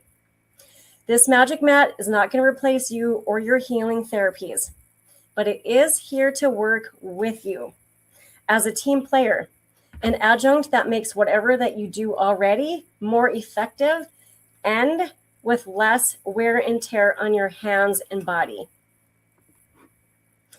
Physical therapists say that their hands don't lie. They don't need to see research because they can feel if it's done anything for their patient when they work on them. Here are a few ways that professionals can use this on their patients. Pre and post surgeries. You can use it up until the surgery, then continue sessions 48 hours post-surgery. Injury recovery. Pre or post chiropractic adjustments. During massage, myofascial release, and lymphatic drainage. During Reiki, reflexology, craniosacral release, and hot stones. During cupping, dry needling, and naturopathic manipulated therapy. In the lobby, prior to getting a physical treatment, psychologists use this on their patients before or during a therapy session, before a decompression session, before or during physical therapy and osteopathic manipulation, before laser treatments, before IV therapy or internal peptide treatments, before water therapy, during acupuncture or acupressure treatments, and sound therapy. The special program offers a special frequency to put your body into rest and relaxation. Here are a few ways that the Magic Mat helps accident survivors emotionally. Use it before you get into a vehicle and travel to calm your mind. Use before a physical therapy appointment to calm your mind and relax your muscles so that your session is more effective. Use before or during a psychology therapy session just to put your mind into a calmer state and to be able to actually focus on what the therapist is saying. Use before you have to be in crowds if you get anxious in crowds or just to leave the house. I want to share a story about a 31-year-old woman I worked with named Mindy. She was a woman whose world had quietly collapsed in and on itself after surviving human trafficking. For years, her home became the only place where she felt remotely safe. And even then, her safety lived on the edge. She slept poorly, waking often with vivid replays of what she had endured. And any sudden movements in her peripheral vision made her startle. Her muscles stayed locked as if her body had never received the message that the danger had actually passed. Family interactions became difficult. Every sound, every request, every small disruption all felt like too much. Most days she stayed in her bedroom, she ate there, she coped there, and she rarely left the house. Her sister-in-law reached out and quietly asked if I could come sit with her and try something non-invasive, something that might help her nervous system calm down. I use it in a specific setting designed to help support deep relaxation, and 20 minutes, she simply rested. None of us expected what happened next. As she was on the mat, she started sharing her fears and discomforts, something she hadn't said to anyone since the situation. The family invited her to join them at the lake that day, and something that she had declined for years. But this time she said yes. Not only did she leave the house, but she spent the afternoon outside around people, talking, laughing lightly. Her sister-in-law told me that she actually seemed present, calm, not on alert, not tense nor on edge. And that night, for the first night, she got to sleep. Her body, usually braced and tense, finally softened. This isn't just about a fix. It's about witnessing somebody's system shift, if only if it was for a day, back towards connection, safety, and possibility. I want to share a quick story about how I incorporated light into my recent healing. A year ago, when I was just getting into CrossFit, I ended up in the doctor's office with discomfort that I just couldn't ignore. And after some evaluation, I learned that I had torn a rib muscle. The plan from the doctor was clear. We were going to alternate from ibuprofen to Tylenol every 3 hours and expect to be out of lifting for about 3 months. And I remember thinking that that plan was not going to work for me. It wasn't because that I dismissed medication, because I do believe that there is a time and place for it, but I didn't want to numb the injury and then accidentally push harder than my body could safely handle. And I also didn't want the mental fog that comes with pain pills. I wanted to stay aware of what was my body was actually feeling. So I tried something different. I incorporated red light, infrared light, and the blood flow focused applicator several times a day on the injury. So it became my daily ritual. 3 weeks later, I was back to lifting weights. No pain pills, no masking the discomfort, just a consistent approach that helped my body do what it was designed to do. Now, I don't claim this as a universal answer because it just made me realize that how many people might benefit when we expand the conversation beyond symptom management and into supportive recovery. When I was first considering buying the Magic Mat, I had to have a real talk with myself. After my accident, I racked up over $250,000 in hospital bills, $33,000 for one ambulance ride. But that's not the cost that I remember. The real cost was 4 years of missing out, 4 years of watching life happen without me in it. And every dinner that I left to go lie down because my back hurt. Every sporting event that my niece and nephew competed in and band concert that I said no to. Every trip I passed on, and every day that I needed help just to brush my hair or get dressed.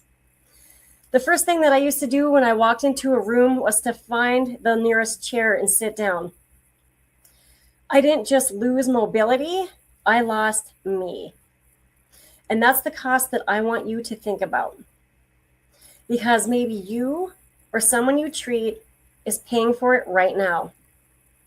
Maybe the cost is planning your whole life around pain, saying no to things that you love because your body can't handle them, feeling like a burden, and wondering who you're going to be in 5 years if nothing changes. So before you ask, how much does this magic mat cost? You might like to do what I did. I asked myself, what's this already costing me to stay like this? And be honest, because that answer might change your life like it did for me. I find it fascinating that so many of us think nothing about spending $70,000 on a vehicle. Friends of mine didn't even blink an eye when they spent $10,000 on a bathroom remodel. Yet something that actually heals our actual body is often seen as way too expensive or out of budget. Do you want to know the thing that really shook me and the thing that made me realize that I needed to buy this magic mat? You remember my fear? My fear about having to live into assisted living because I couldn't take care of myself? Guess what 1 month in assisted living costs? Does anybody know? Comment in the chat. I'm going to see if I can pull it back up.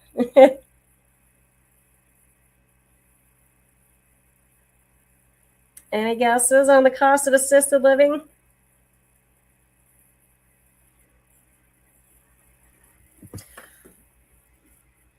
One month in assisted living in America costs on average $13,000 a month. 1 month. And that's more expensive than the cost of the magic mat. Crazy, right? Anna is 68. 2 years ago, she couldn't stand for more than 10 minutes. She could barely feel her feet and wore a boot, relied on a cane, and planned her days around the bathroom. She said her and her husband stopped traveling, something that they lived for post-retirement. Then I met her. After her first session, her digestion shifted. By day 3, she greeted me at the door standing without her boot or cane. Today, she's grocery shopping again and going on little dates with her husband. And this year, they finally went to Italy. When I asked her husband what the best part of the trip was, he said, watching Anna stand smiling while the waves hit her. Sometimes the moment that matters the most is just simply being able to stand again. For the professionals here today, you can choose to keep doing the treatments you've always provided and hope that they're the right ones for that particular client. Or you can choose to add something that doesn't wear out your hands, doesn't require more pills for your patients, and enhances the treatments that you're already providing for them.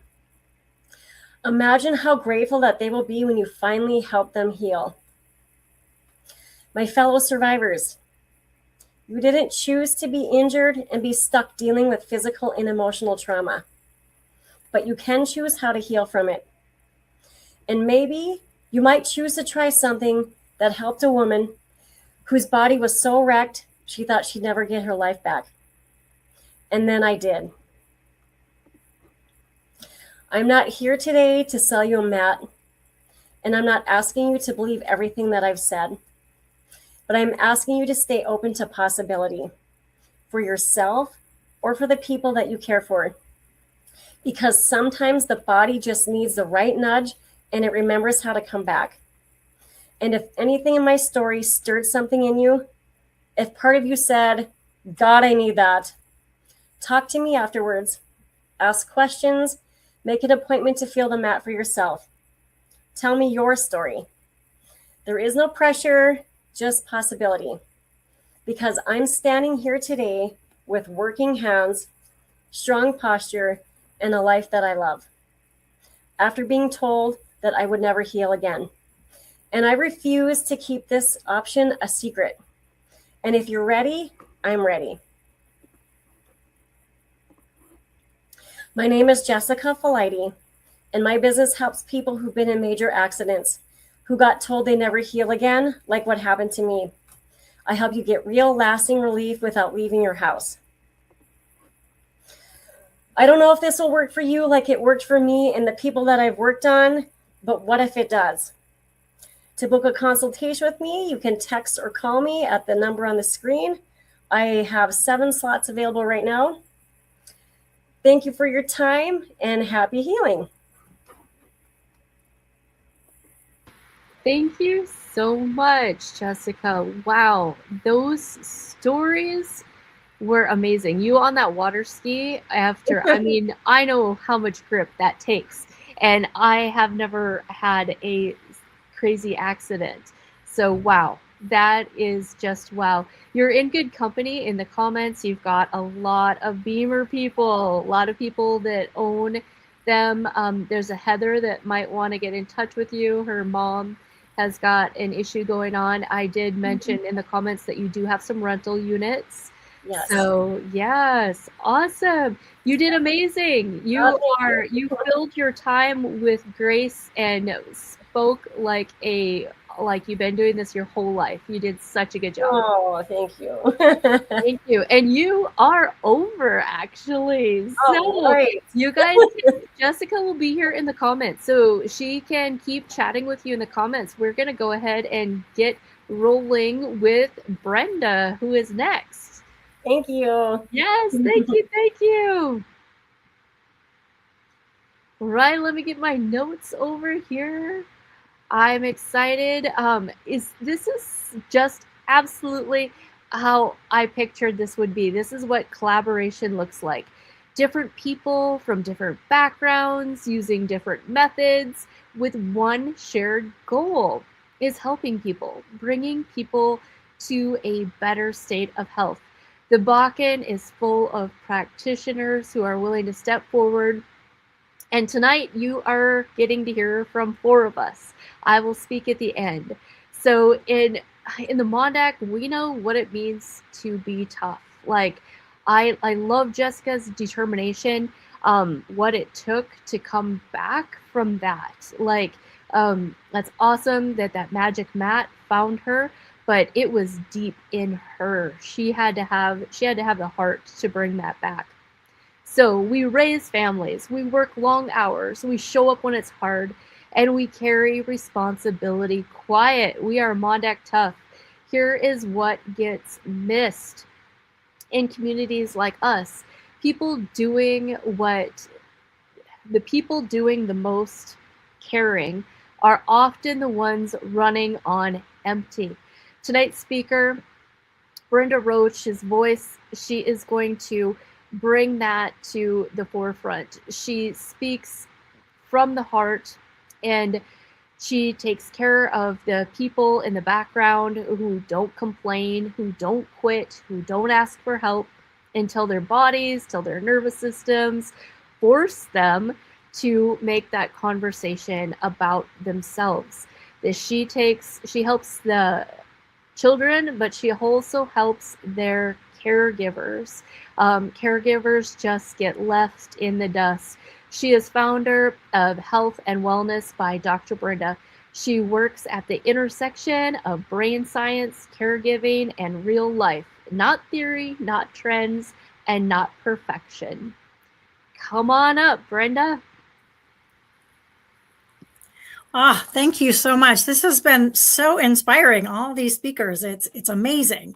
It really is nice to see all of the different ways that different technologies and different things we can do to really look at healing kind of our lives. So if you want to bring up my slides there, Tanya.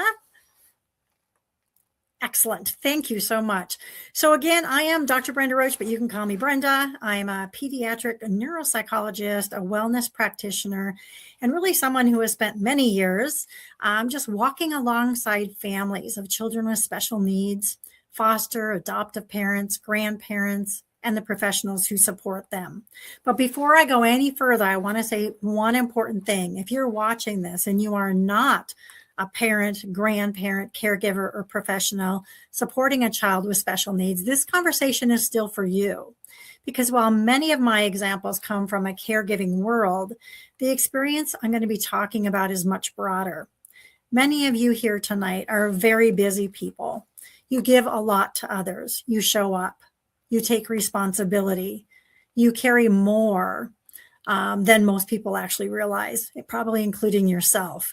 And if you're here, it's likely because you're also on a quest to improve your health, energy, focus, and well-being. And the brain doesn't differentiate between the types of demand.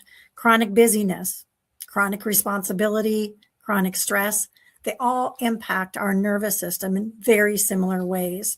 So while I'll be speaking directly to caregivers and professionals, these tools apply to anyone who gives more than they receive, feels stretched thin, or wants to care for themselves more sustainably. If you have ever felt overwhelmed, exhausted, or like your own needs keep landing at the bottom of the list, how many can relate to that? You're in the right place.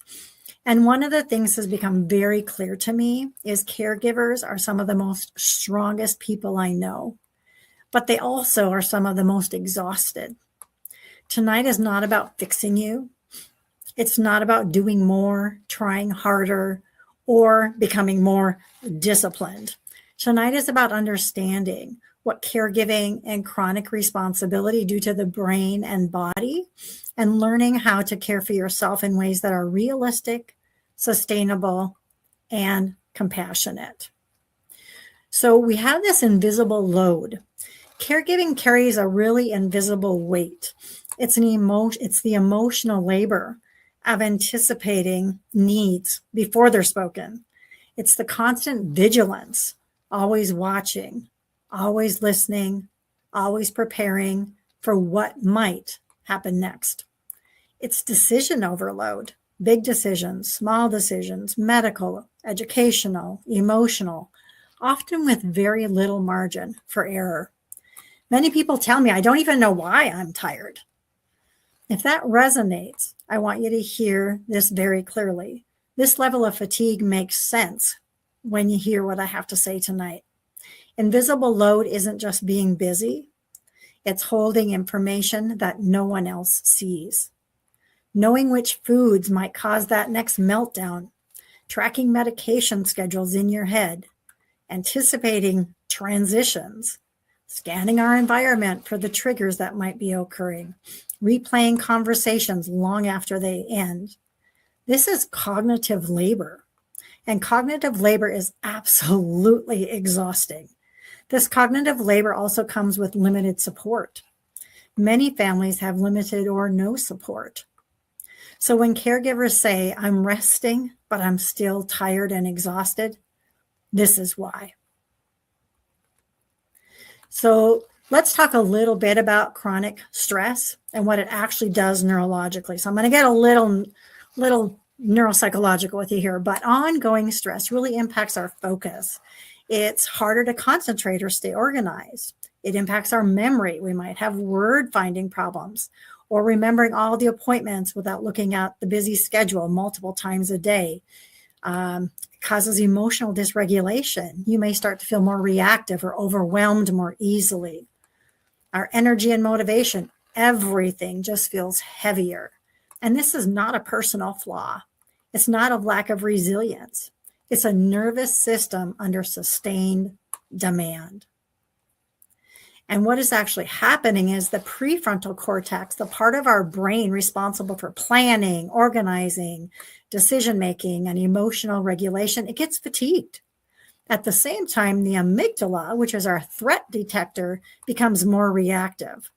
Our stress hormones like cortisol stay elevated. Executive functioning decreases, compassion fatigue increases. This does not mean you care less. It means, again, your nervous system has been asked to do too much for too long. And when we understand this, the shame begins to lift. So, no pressure on this, no sharing out loud or in the comments, just a quiet check-in with yourself. Think about this question. When was the last time you did something just to support your own nervous system? Let me ask you again. When was the last time you did anything, just something to support your own nervous system? Not for your child, not for your family, not for your job, but just for you. If it was today, amazing, and that is wonderful. If it was yesterday, that counts too. But if you honestly can't remember, you are exactly where you need to be tonight. Before we go further, let's just pause together. I want you to put your feet on the floor. Drop those shoulders. Unclench that jaw. Slow breath through the nose and a longer breath out through your mouth. That long exhale tells your brain, I'm safe. This is regulation. And regulation doesn't require silence, privacy, or perfection. It just requires awareness. So how do we support a caregiver or a busy person's brain? First off, we stop aiming for perfection and we start focusing on protection. Protection of our nervous system, protection of our energy, protection of our sustainability. And getting to the base of some of this, we look at 4 pillars: nutrition, movement, mindset and emotion regulation, rest and recovery. These are not all or nothing strategies, and these aren't everything that we can use. There's a lot of technologies and modalities that we use, but they're just small supports that compound over time that can give us a base that we can then layer on many of the other things that you're actually going to be hearing about throughout this whole week and throughout this summit. These are some of the really basic things that we can do that don't cost us anything, that we can implement on a daily basis. And so when we think about this and we think about nutrition, brain fuel, again, not perfection. Nutrition is about consistency, not complexity. The brain needs steady fuel to regulate mood, energy, and focus. And when fuel is inconsistent, your brain has a harder time with emotion regulation, attention, stress tolerance, patience. This is especially important for caregivers and anyone who is under chronic demand. Decision fatigue is real. When you're making hundreds of decisions a day, your brain will naturally look for shortcuts. This is not about laziness, it's neurobiology. So instead of asking what's the healthiest option, ask what's the most supportive option right now. Supportive means that it's stabilizing, it's sustaining, it's doable, and it's realistic, not perfect.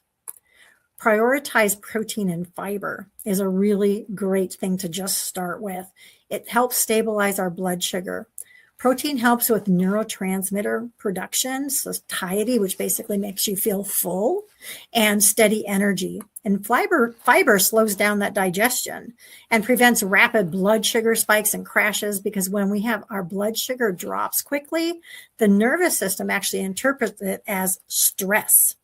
Blood sugar crashes often feel like anxiety, irritability, brain fog, shakiness, exhaustion, all of these. And many caregivers think that they're burnt out, when part of what they're feeling is simply an underfueled brain. And so using simple options that don't require a lot of planning, because again, we're all busy, right? This is not settling. This is a strategic support. If food requires too much thought, it often doesn't happen at all. So we remove the friction. That might look like repeating the same breakfast every day, keeping protein visible and accessible, eating the same lunch multiple days in a row, pairing protein with whatever is easiest.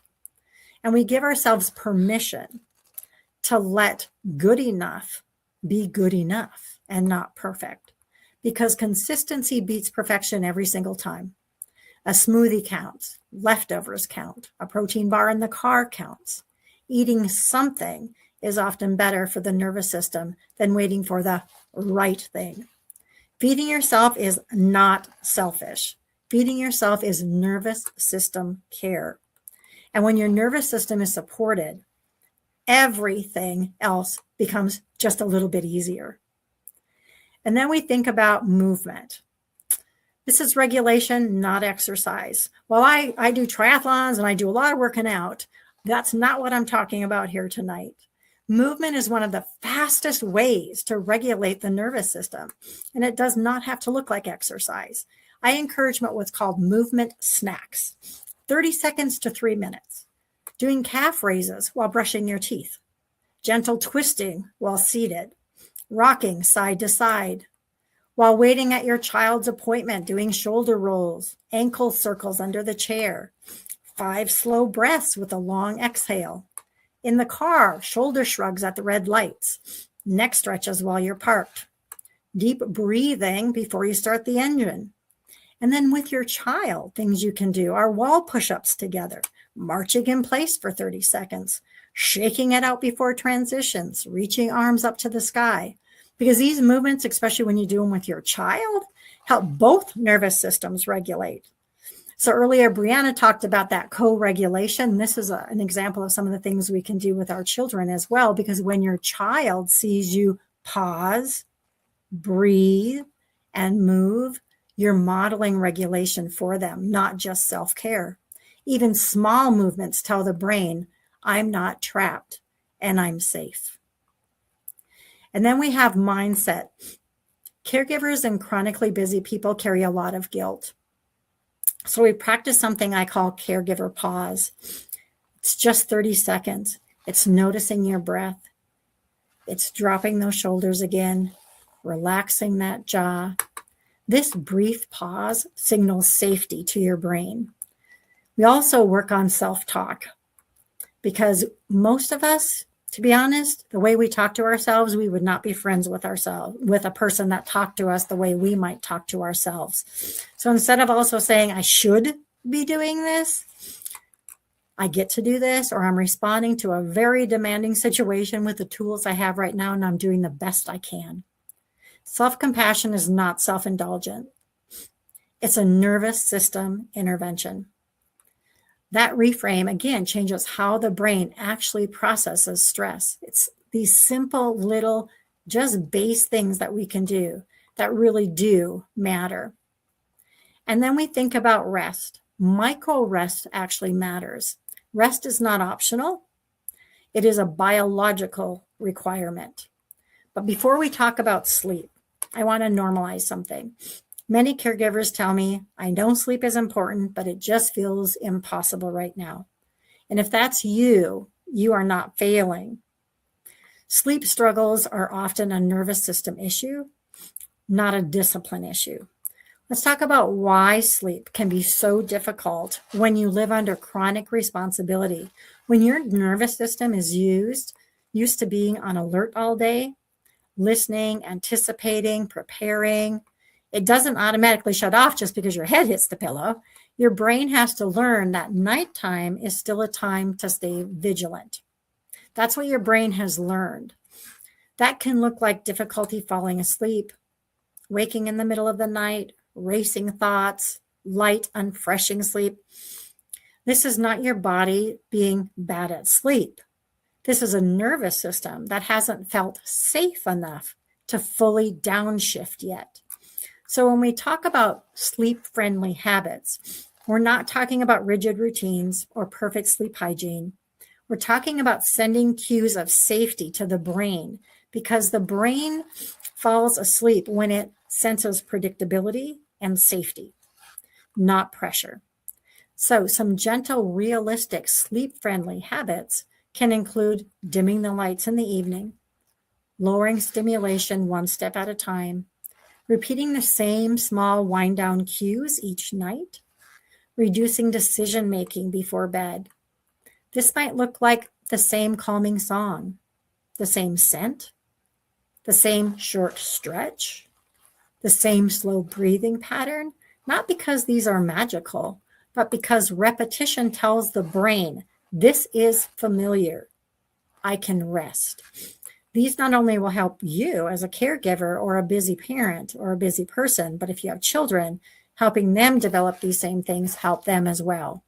If your nights are unpredictable or you're woken frequently, your goal is not perfect sleep. Your goal is supporting your nervous system whenever possible. And that brings us to micro rests. Here's something that people don't often realize. The nervous system does not only recover during sleep. It also recovers during brief moments of perceived safety throughout the day. These are called micro rests.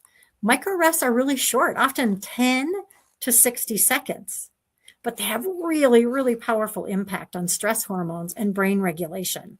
They work because they interrupt the constant on signal. When you take a micro rest, cortisol begins to decrease. We're talking 10 to 60 seconds. We can all do this. The vagus nerve is stimulated. The parasympathetic nervous system is activated, and the brain gets a signal that danger has passed, even briefly. And when these moments happen over and over again throughout the day, they add up. They reduce overall nervous system load. They make sleep easier later because your system is not trying to recover from a full day of unrelenting stress. Micro rests do not require lying down, closing your eyes, silence, being alone. They can happen in real life. Example again is one slow breath with a longer exhale, dropping your shoulders intentionally, unclenching that jaw, pressing your feet into the floor, leaning back in a chair for 10 seconds, placing your hand on your chest, even saying silently, "I'm safe right now. I am safe right now." That sentence alone can change nervous system signaling. So why does micro rests help sleep later? Well, if you think of your nervous system like a battery, if it's completely drained all day, sleep becomes harder, not easier. Micro rests prevent total depletion. They create small deposits of regulation. So when bedtime comes, your brain doesn't feel like it has to recover everything at once. This is why caregivers who use these micro rests often report falling asleep faster, fewer racing thoughts, deeper sleep when they do sleep, and less exhaustion overall. Not because their life changed, but because their nervous system got more support. I want to say this clearly. If sleep is hard right now, you are not broken. Your body is doing exactly what it learned to do to protect you. And every micro rest you take is teaching it something new. That safety can exist in small amounts. That rest doesn't have to be all or nothing. So instead of asking, how do I sleep perfectly? Try asking, how can I give my nervous system more moments of safety today? Because these moments quietly, gently build a foundation for better rest later. Caregivers don't struggle with discipline. I want to say this clearly. Caregivers do not struggle with their discipline. You show up, you follow through, you problem solve, even when exhausted. You problem solve every day, all day long. What caregivers struggle with is that the systems don't fit their lives. Most wellness advice assumes you have time, energy, and flexibility. Caregivers and busy adults often have none of these.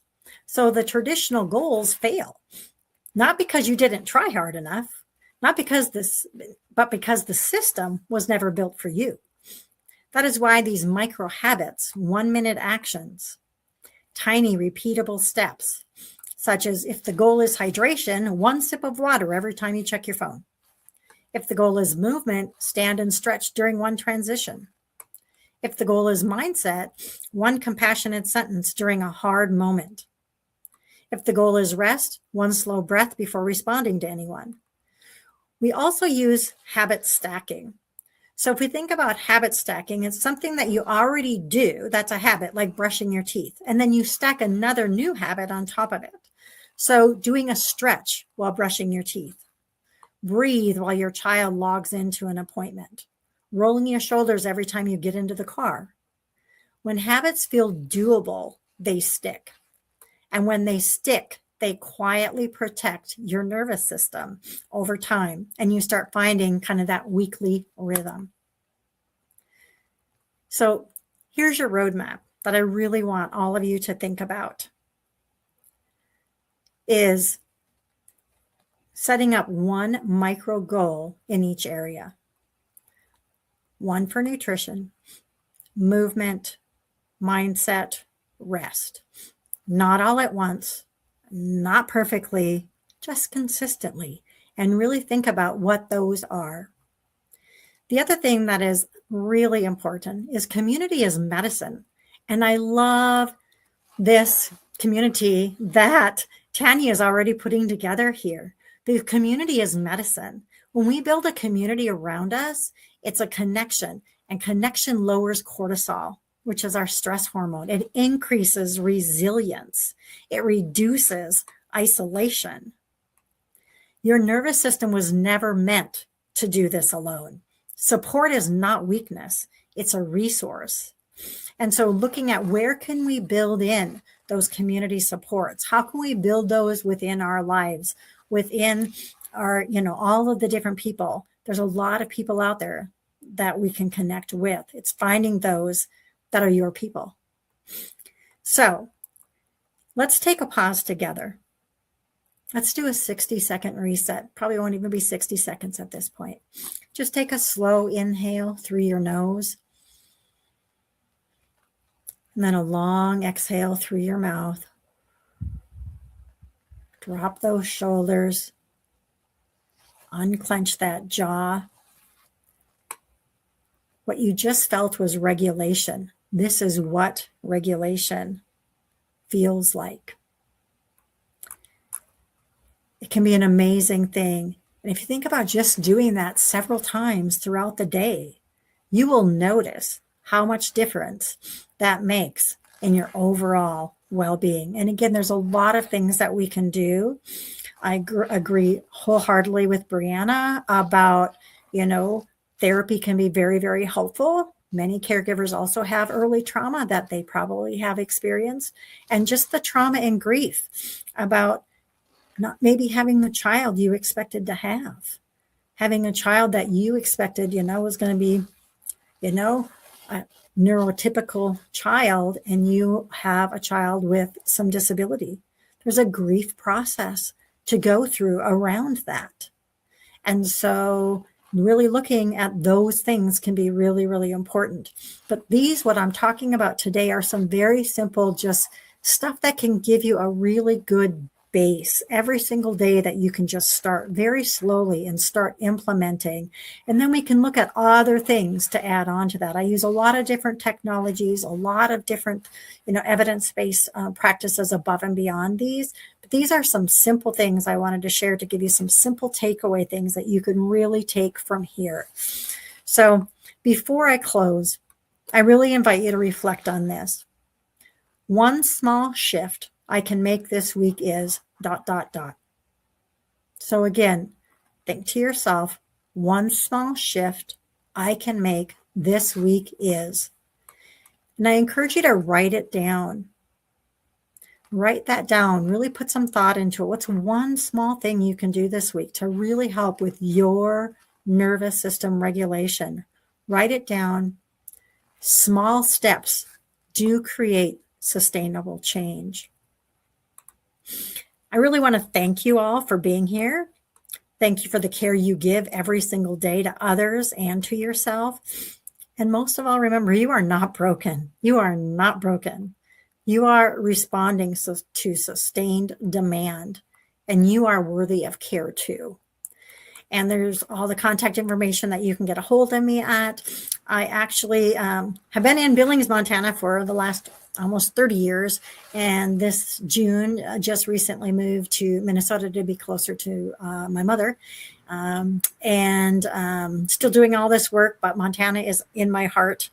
The MonDak area has been one of my most favorite areas to work with in all my years. And I do tons of stuff virtually. I also get up there every now and then as well. So, but I would love to, have anybody reach out that either yourself or of some people that, oh, hey, Mom. My mom actually is on here. So, yes, I moved home to be closer to my mom, which I got to go back this weekend. So yes. So if you just want to do a check-in, we can do that as well.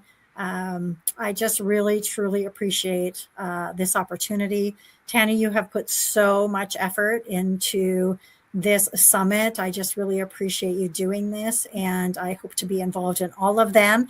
And I have started a nonprofit, so I have some experience with that and would love to talk with you about that as well, because I think It fits exactly with where I like to do as well, because there are so many families that I work with that don't necessarily have some of those financial resources to really do some things to take care of themselves. And if we can give back and give those things and provide some of those resources for people, I would love to be part of any of that as well.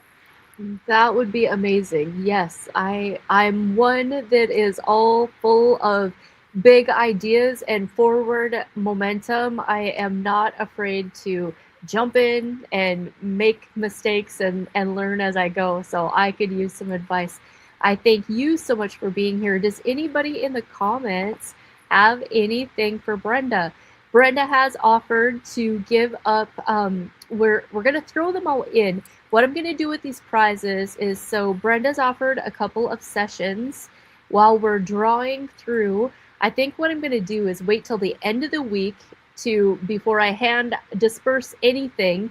And like with your sessions, and I think a couple other people were doing that, I'll kind of have a list. And then if that meshes with somebody and they want to pick a session with you as part of their prize, or somebody else, I think that's kind of how I'll handle that. And then so I'll put them in touch with you. That sounds amazing. That would be. I also have some things, Tanya, that I can send that have all of this kind of in a bunch of little guides on all of the different areas that we could email out to everyone who registered. Let's so they're do just that. They're just PDFs, Yes. and so we can get that people sent would out to appreciate everyone as that. well. Yeah, let's do that. I don't see. I'm glancing through. Do you see any other questions from anyone? Don't see anything else there. All right. Well, thank you so much. You are so welcome. This was amazing. I think you're I don't really LinkedIn much. I think you're the like only person I follow on there. I get notifications from your posts. So if you guys like LinkedIn, Brenda's got good posts over there. Oh, thank you. Yes. And what time is it? We'll take a short intermission. I'm going to put on that little video and we'll be back at 7:15. Thanks, everybody.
All right, it is 7:15. I gotta say, I'm pretty proud that we're just, you know, keeping on time, just going right through this. That is awesome.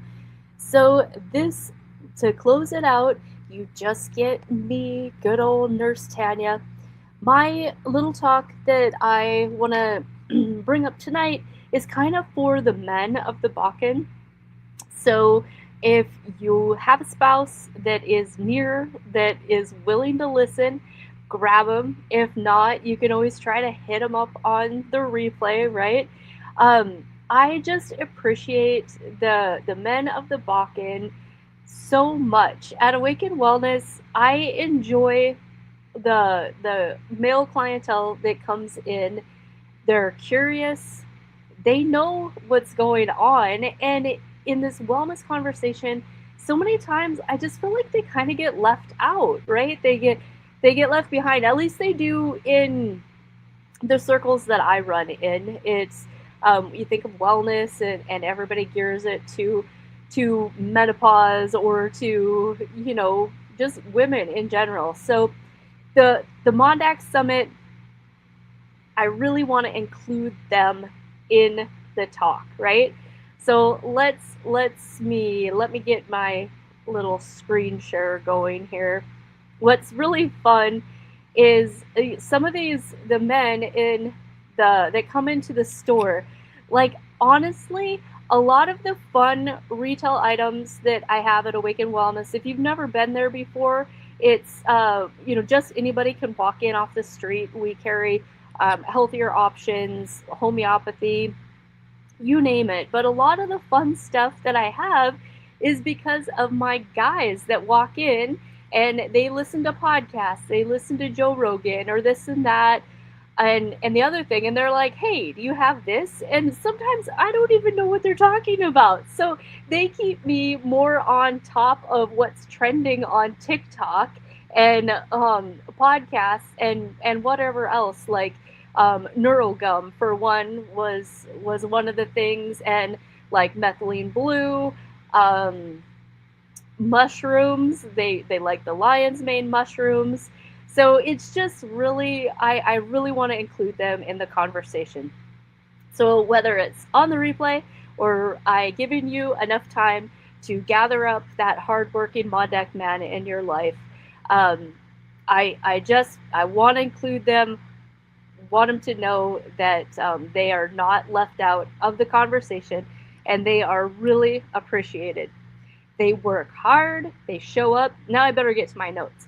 I have a habit of just, taking off. You make all these notes and then I just start talking. So anyway, the men who do show up at my store, or who may catch this live or on the replay, is absolutely not by accident. It's because they are paying attention. Every day they work hard, they show up. Maybe they've got energy issues like the rest of us. Their sleep is off, recovery is off, their gut sometimes just doesn't feel right. They don't get to eat just whatever they want to anymore. Again, like we've said all throughout tonight, that doesn't mean that we're broken. These symptoms are our body communicating with us, like a toddler without words, right? Or a child just putting words together. Symptoms, we're not broken. Your body's just trying to get your attention. It's just trying to have a conversation, just to bring awareness. In anything we do, awareness is leadership. So whether it's oil field, farm, ranch, welders, mechanics, men who work 12, 14 hours outside in real conditions with real exposures, they still show up for their families every night. They love the land, they respect their work, and they take pride in providing. So this conversation is for men who intend to stay strong inside that life that they have chosen. One thing I deeply respect about this place is that we understand trade-offs here in the MonDak, right? We don't live in a big fancy fantasy life. We live in day-to-day reality. We choose wide open spaces. We accept long drives. Some of us, like us over here in Sydney, Montana, it might take close to 45 minutes just to get to Walmart. And there is no such thing as overnight shipping. I don't care how much they charge you. Overnight shipping, at least here in my area, maybe Williston or Minot, you can get overnight shipping. But here, I don't care what they charge you. It's not really going to get there overnight.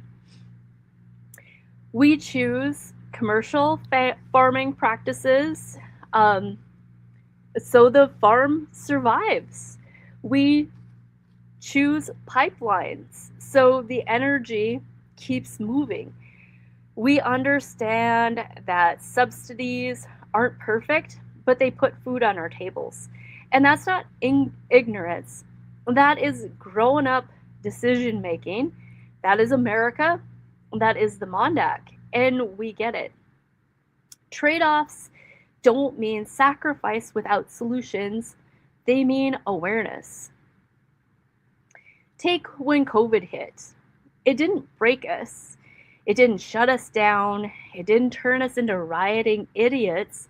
What it did was remind us that everybody needs help sometimes, and we share, we're stronger. Health and health systems and health communities work the same way. We don't live in perfect conditions here. We never have. We never will. We can't expect to. But we adapt. We help each other.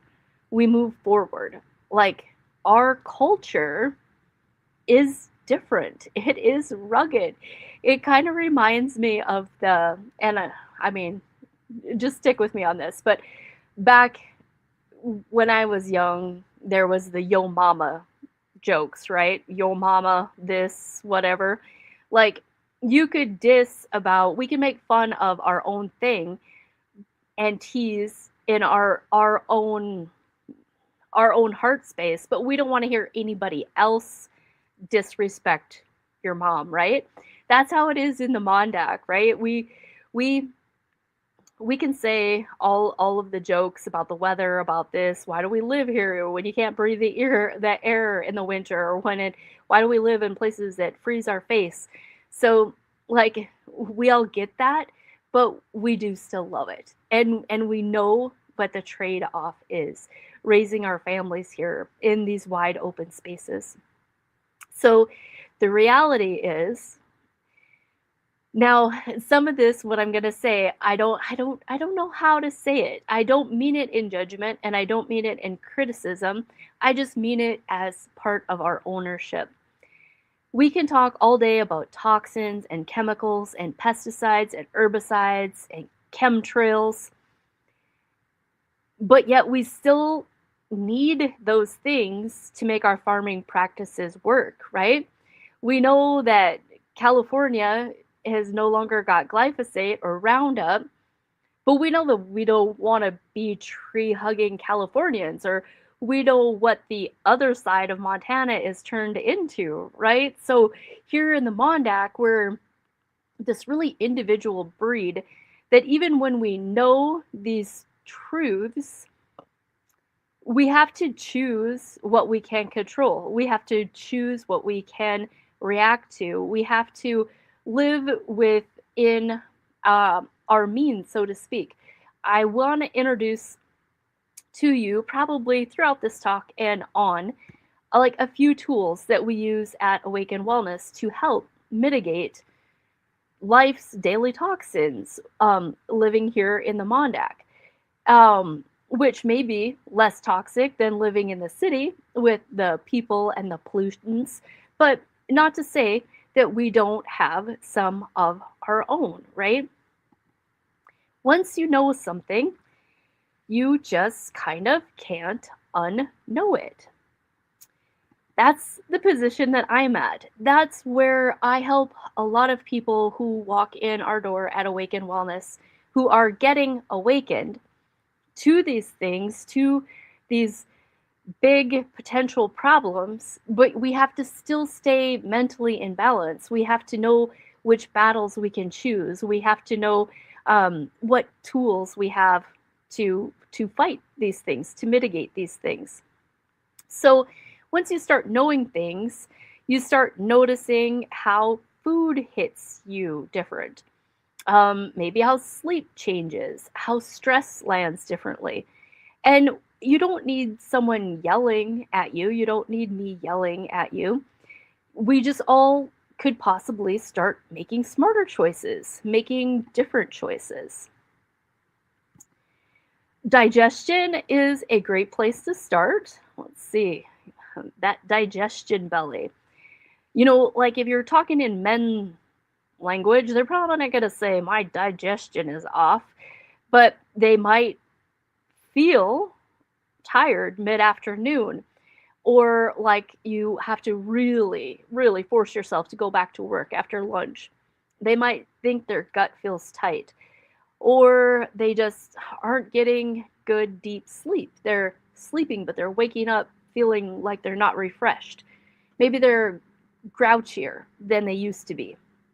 And maybe they've got that kind of beer belly that doesn't want to budge. A lot of that, let's say, isn't fat. Let's call it bloat.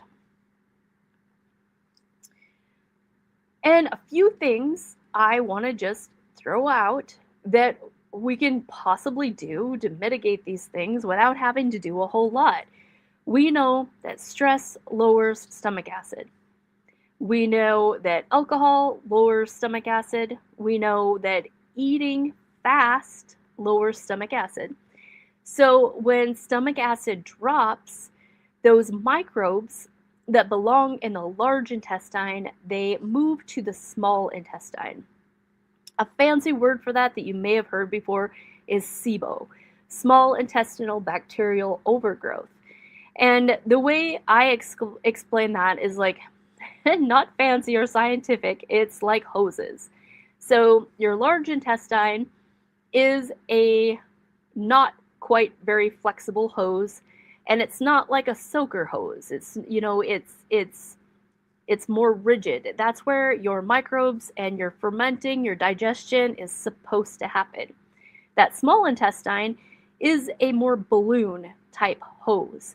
And so it's got that expansion and contraction, and your food really should not ferment there.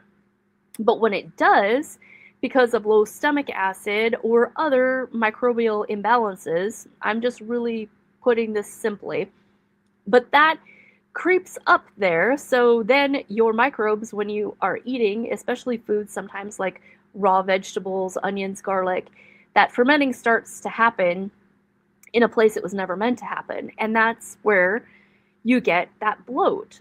So what's a simple thing that you can start, that you can do something about it? I may have gotten ahead of my slides here. Let me see. I did. Hold on. I'll give you that solution in just a minute.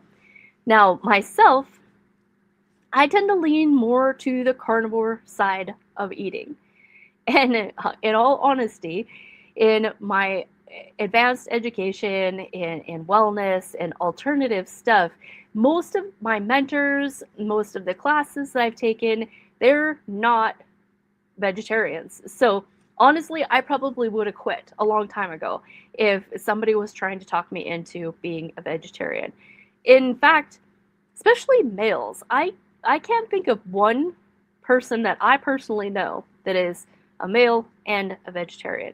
So rest assured, I'm not about to start on a soapbox about getting anybody off animal meat. That's not what we're talking about here. However, steak or animal meat is super dense. And it has to be first broken down by stomach acid in the stomach, or it is really just slowing down your digestion and literally going down the toilet. So it's not really about what you eat per se, not right here in this few minutes. It's more about how you eat And are you able to digest what you're eating?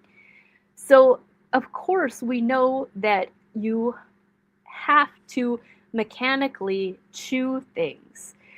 But yet we don't. We take big, hurried bites. So if you get anything, just a reminder to slow down and eat.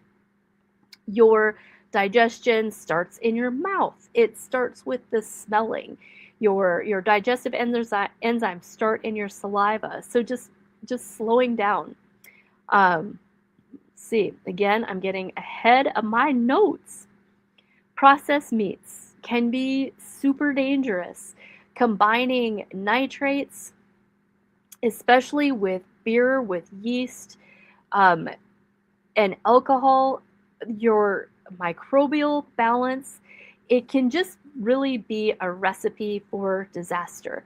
Now, I'm not trying to come up with scare tactics, or anything like that, but something to really think about. So, eat all the meat you want, but I would challenge you to find nitrate-free meat. When your body pairs overgrowth of candida or overgrowth of yeast, and your microbes are kind of got a little imbalance going there. Other ways that you can see things like that show up is in your skin. If you've got rashy, if you've got yeasty type issues on your skin or other places, these are things that we do want to try to clean up. We want to make better choices. The colon, it's just so important, especially again when we're eating more meat. We can get super acidic in the colon, so we need to be digesting the best that we can. The body doesn't like to be too acidic. So one thing that's really easy to start implementing right away is your good old apple cider vinegar before you eat, or like fire cider is great. A lot of people make their own fire cider. We make it at Awaken Wellness in the fall, but don't drink that apple cider vinegar by itself. Put it in a shot glass and do like a third apple cider vinegar and a third water. Do that before you eat, especially that high protein meal, so you get that better digestion, so it starts breaking down right away. If you are completely just averted, you can't do vinegar, then a good digestive enzyme goes a long way. Don't think of it about another pill that you have to take or something that you have to do. Especially when you spent good money on a steak, you want your body to be able to use those amino acids, to use those building blocks. You want that food to be your medicine, not just to be wasted on the other side of the toilet, right? So I know it can be hard. Apple cider vinegar is tough for me too. I, for the most part, would rather take the digestive enzyme. I think my next picture is just of fire cider. So fire cider is a super healthy antioxidant drink, but also is a vinegar base. Another way that you can get some vinegar going is if you use a good amount of vinegar salad dressing before you eat. Another thing I would like to challenge you to maybe do a little bit different is removing the ice cold liquid from in front of you when you're eating, and especially ice cold carbonated liquid. That really disrupts your digestion. That carbonation, the cold, it kind of paralyzes the stomach, and it does exactly the opposite of what we want. So getting yourself to drink even warm water with lemon, if you can't do the vinegar, would be an absolute place to start. Vinegar, I get it. It can be hard. And then just slow down. Man-sized bites are not helping you out. Just small bites, chew slowly, enjoy your food. Let those digestive enzymes work for you. And it just matters. Timing of how you're eating really matters. Now, this is something that I get that it's difficult. It's difficult in our house too, when you are outside and you're working until the sun goes down.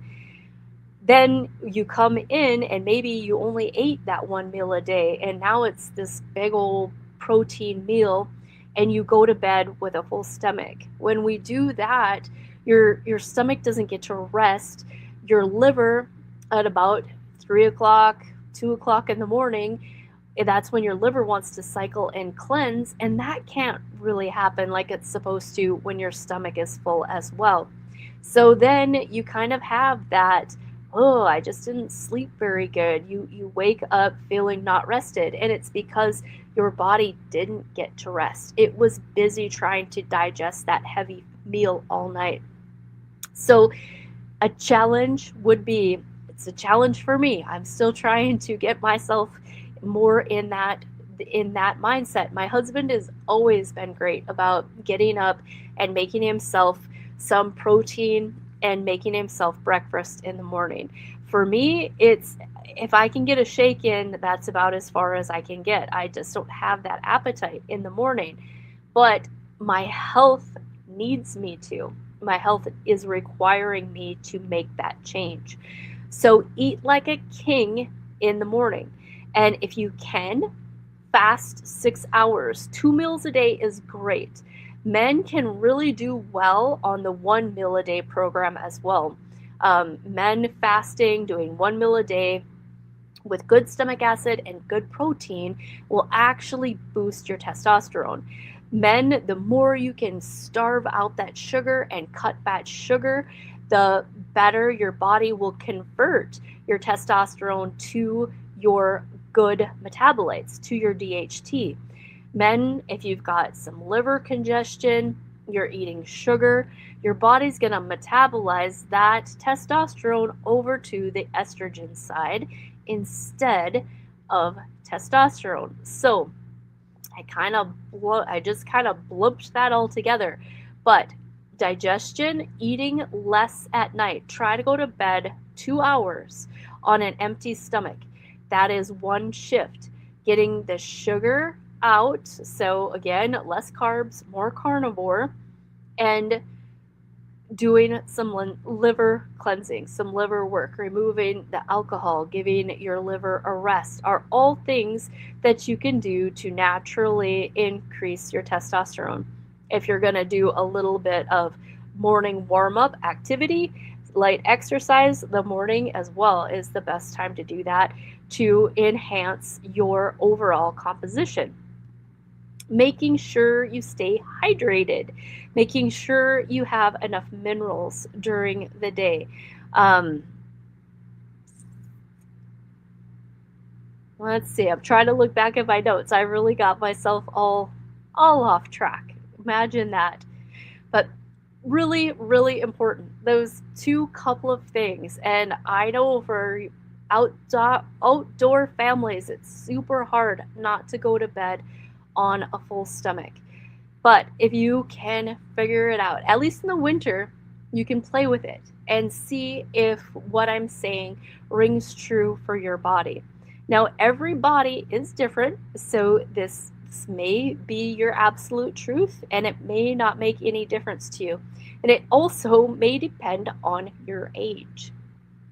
We have to be wise enough to know that as the years progress, what worked for us 10 years ago, 5 years ago, even last year might not still work today.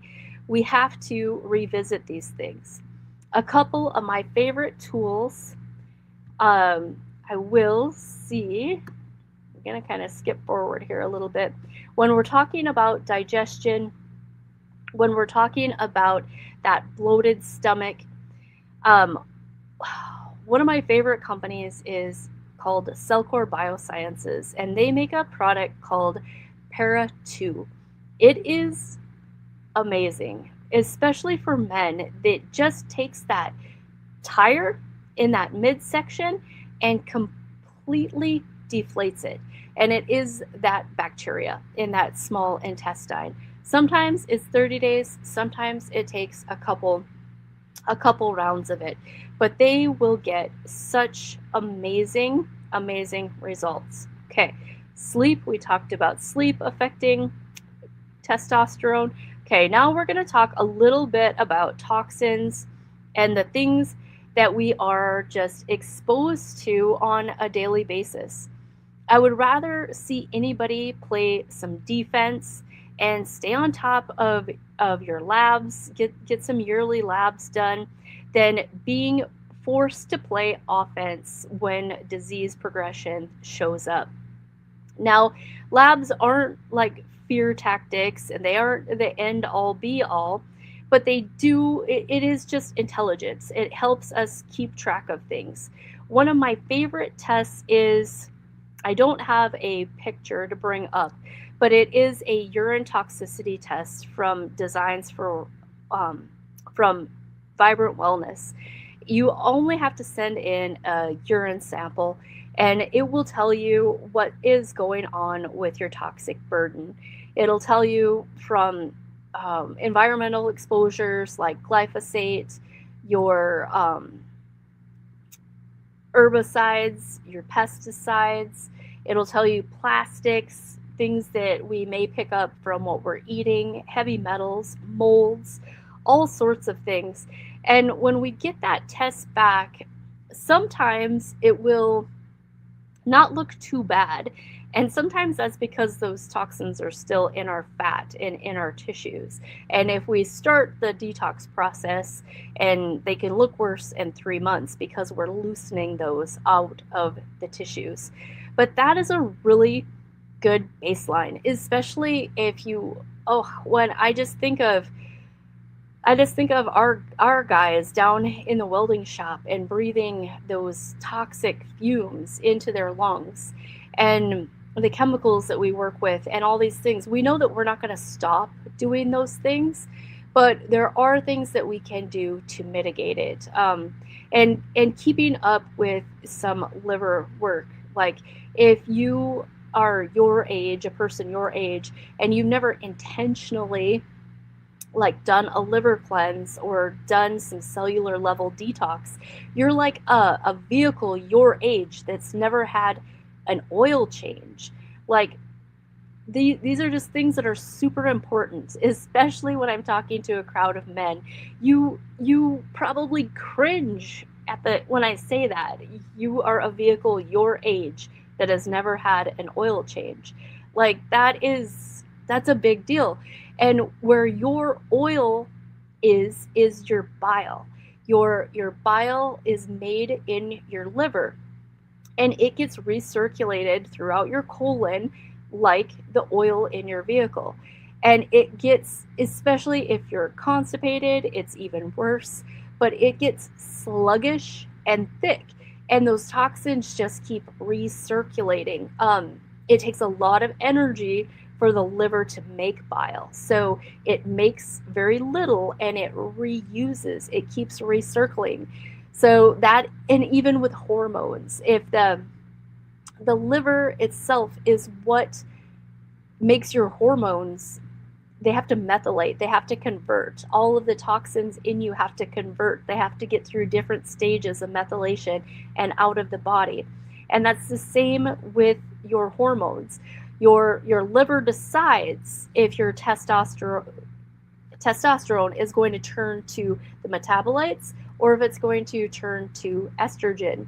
Same in both species, men and women. We have got to we have to help our livers out. We have to understand that, not that anybody can't have a drink every now and then or a few beers, but when we live on a few beers a day and we live in a toxic lifestyle, we live on a toxic planet, we live in toxic work areas, those toxins, your body can't do everything. So the instant that alcohol comes in, your body drops everything to process, to detox that alcohol, that process.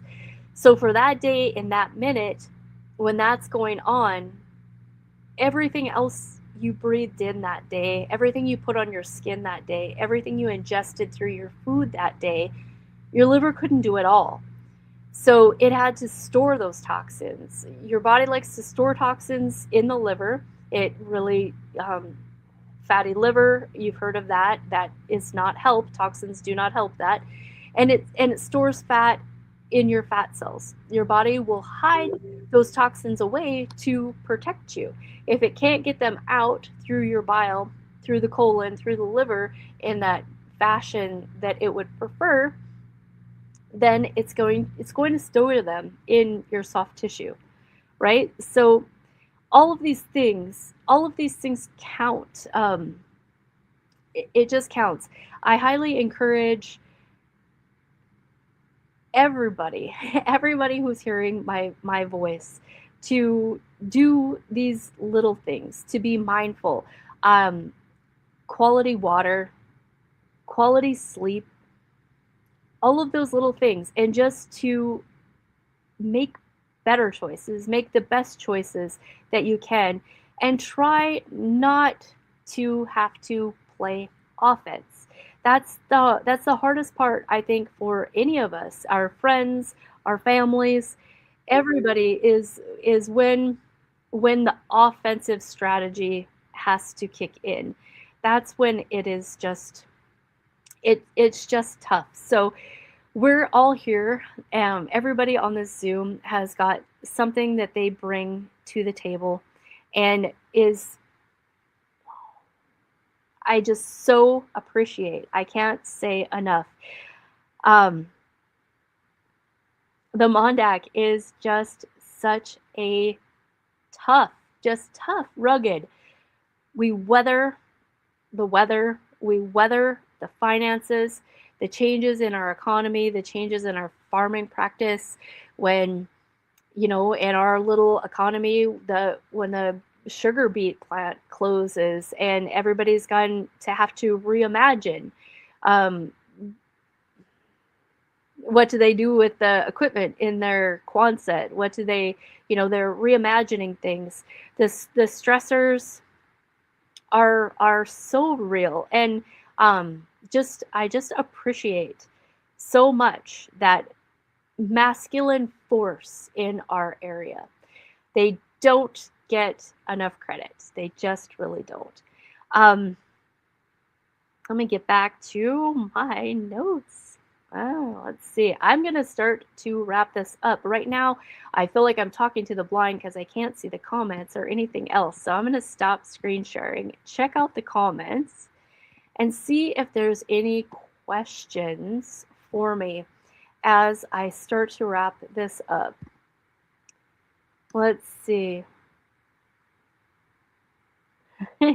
Yeah, eating slower, Jessica. It is like, oh gosh, we just get into such hurries. Everything is such a hurry.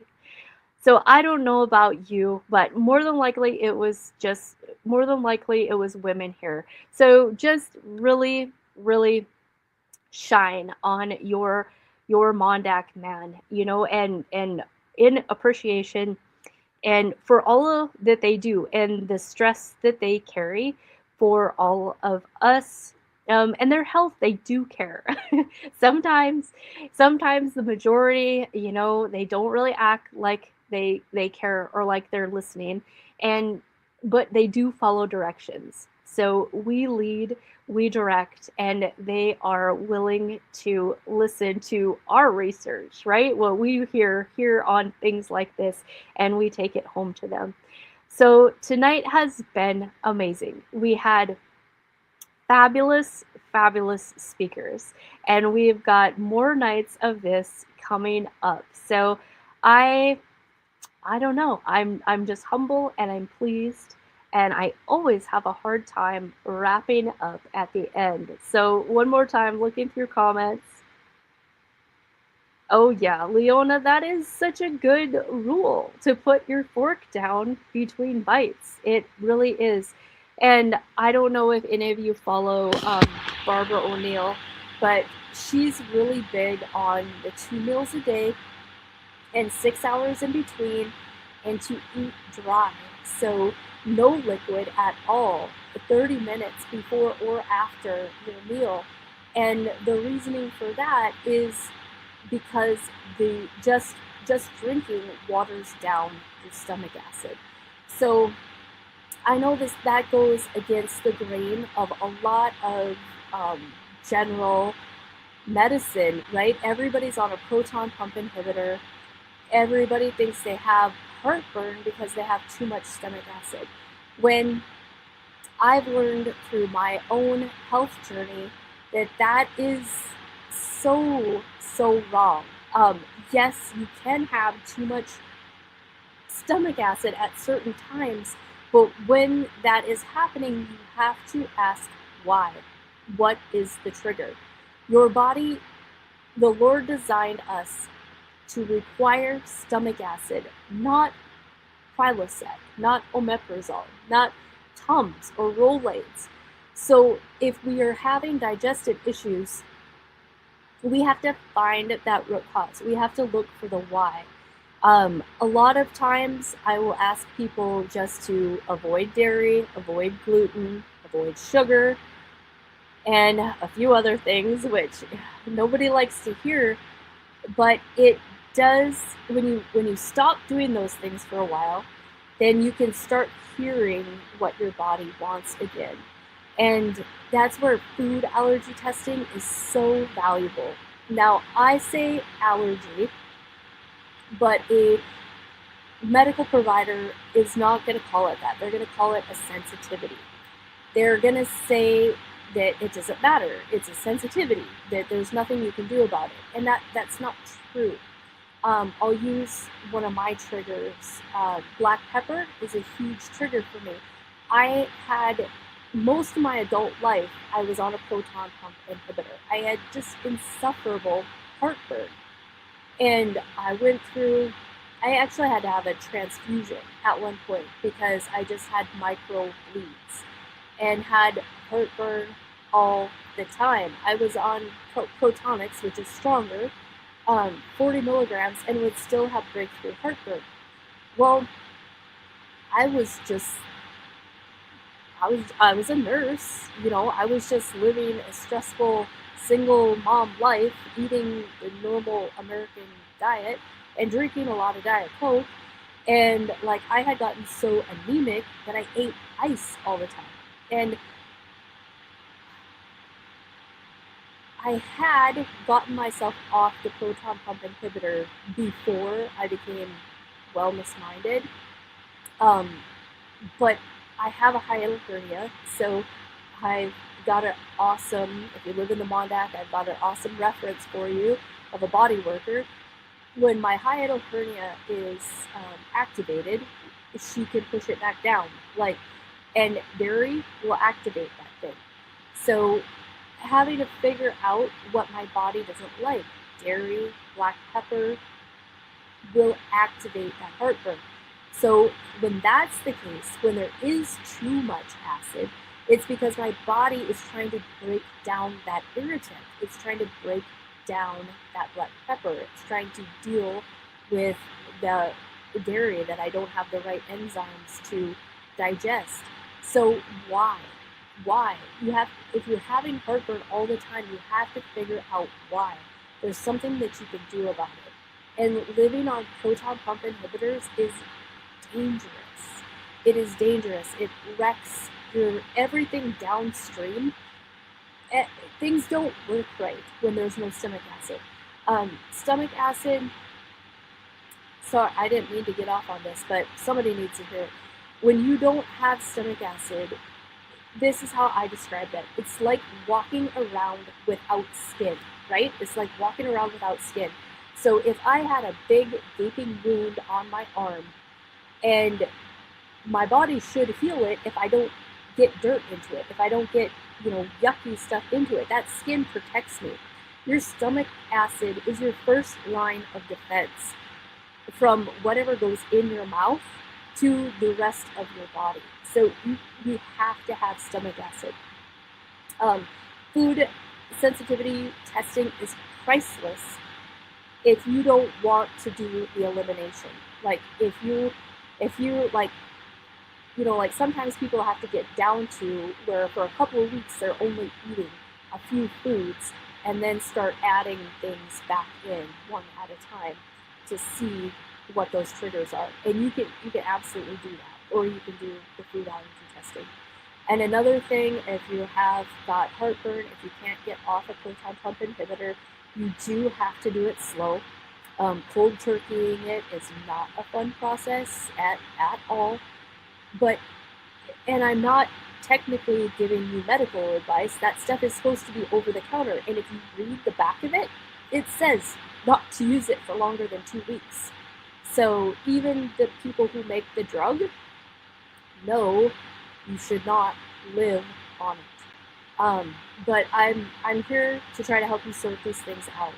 It is not easy.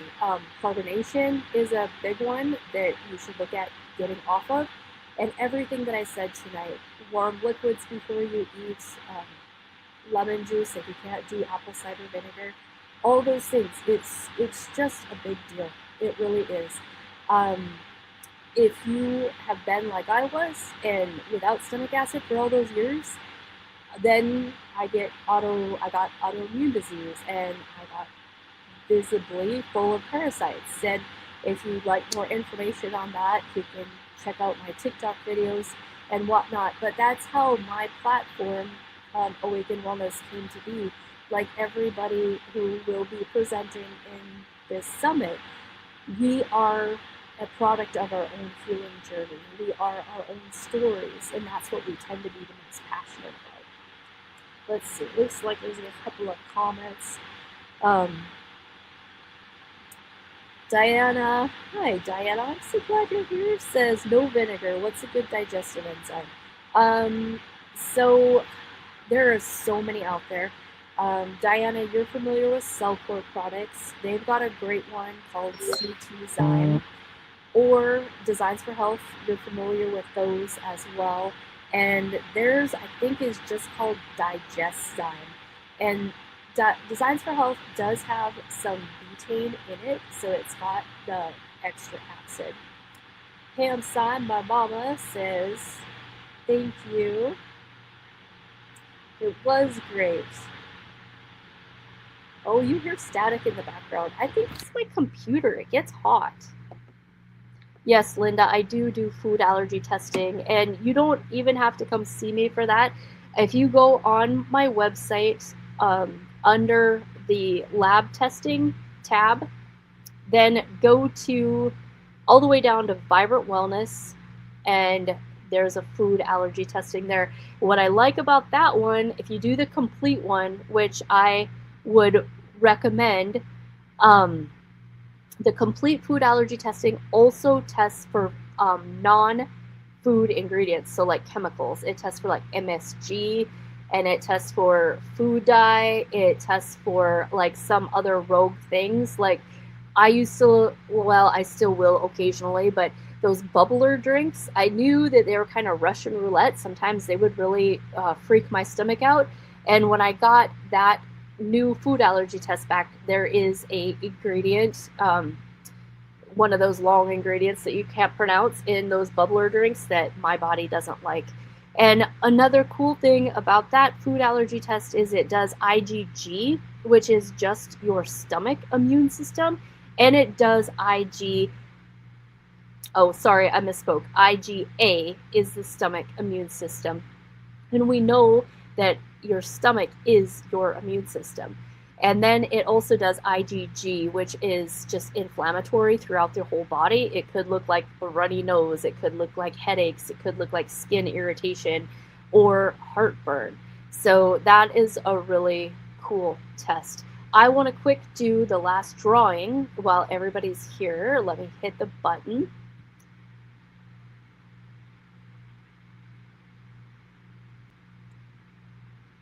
It takes a minute. And Diana DiGiulio is the last winner for the night. So what I'm doing, everybody, if you didn't catch that before, after each presentation, I'm doing a drawing, but I'm going to hold the rewards until the end of the summit, and I'll contact you by email. And some people like Diana, she definitely can't stop it. She can't make it. She's in California. Thank you so much for being here. But I will, by then, I'll have gathered up everything that the presenters are going to kick in. So I'll get a hold of you and kind of let you know what your little bonus options are, or what you can pick from when you're a winner. So thanks, everybody, and I hope to see you back tomorrow night.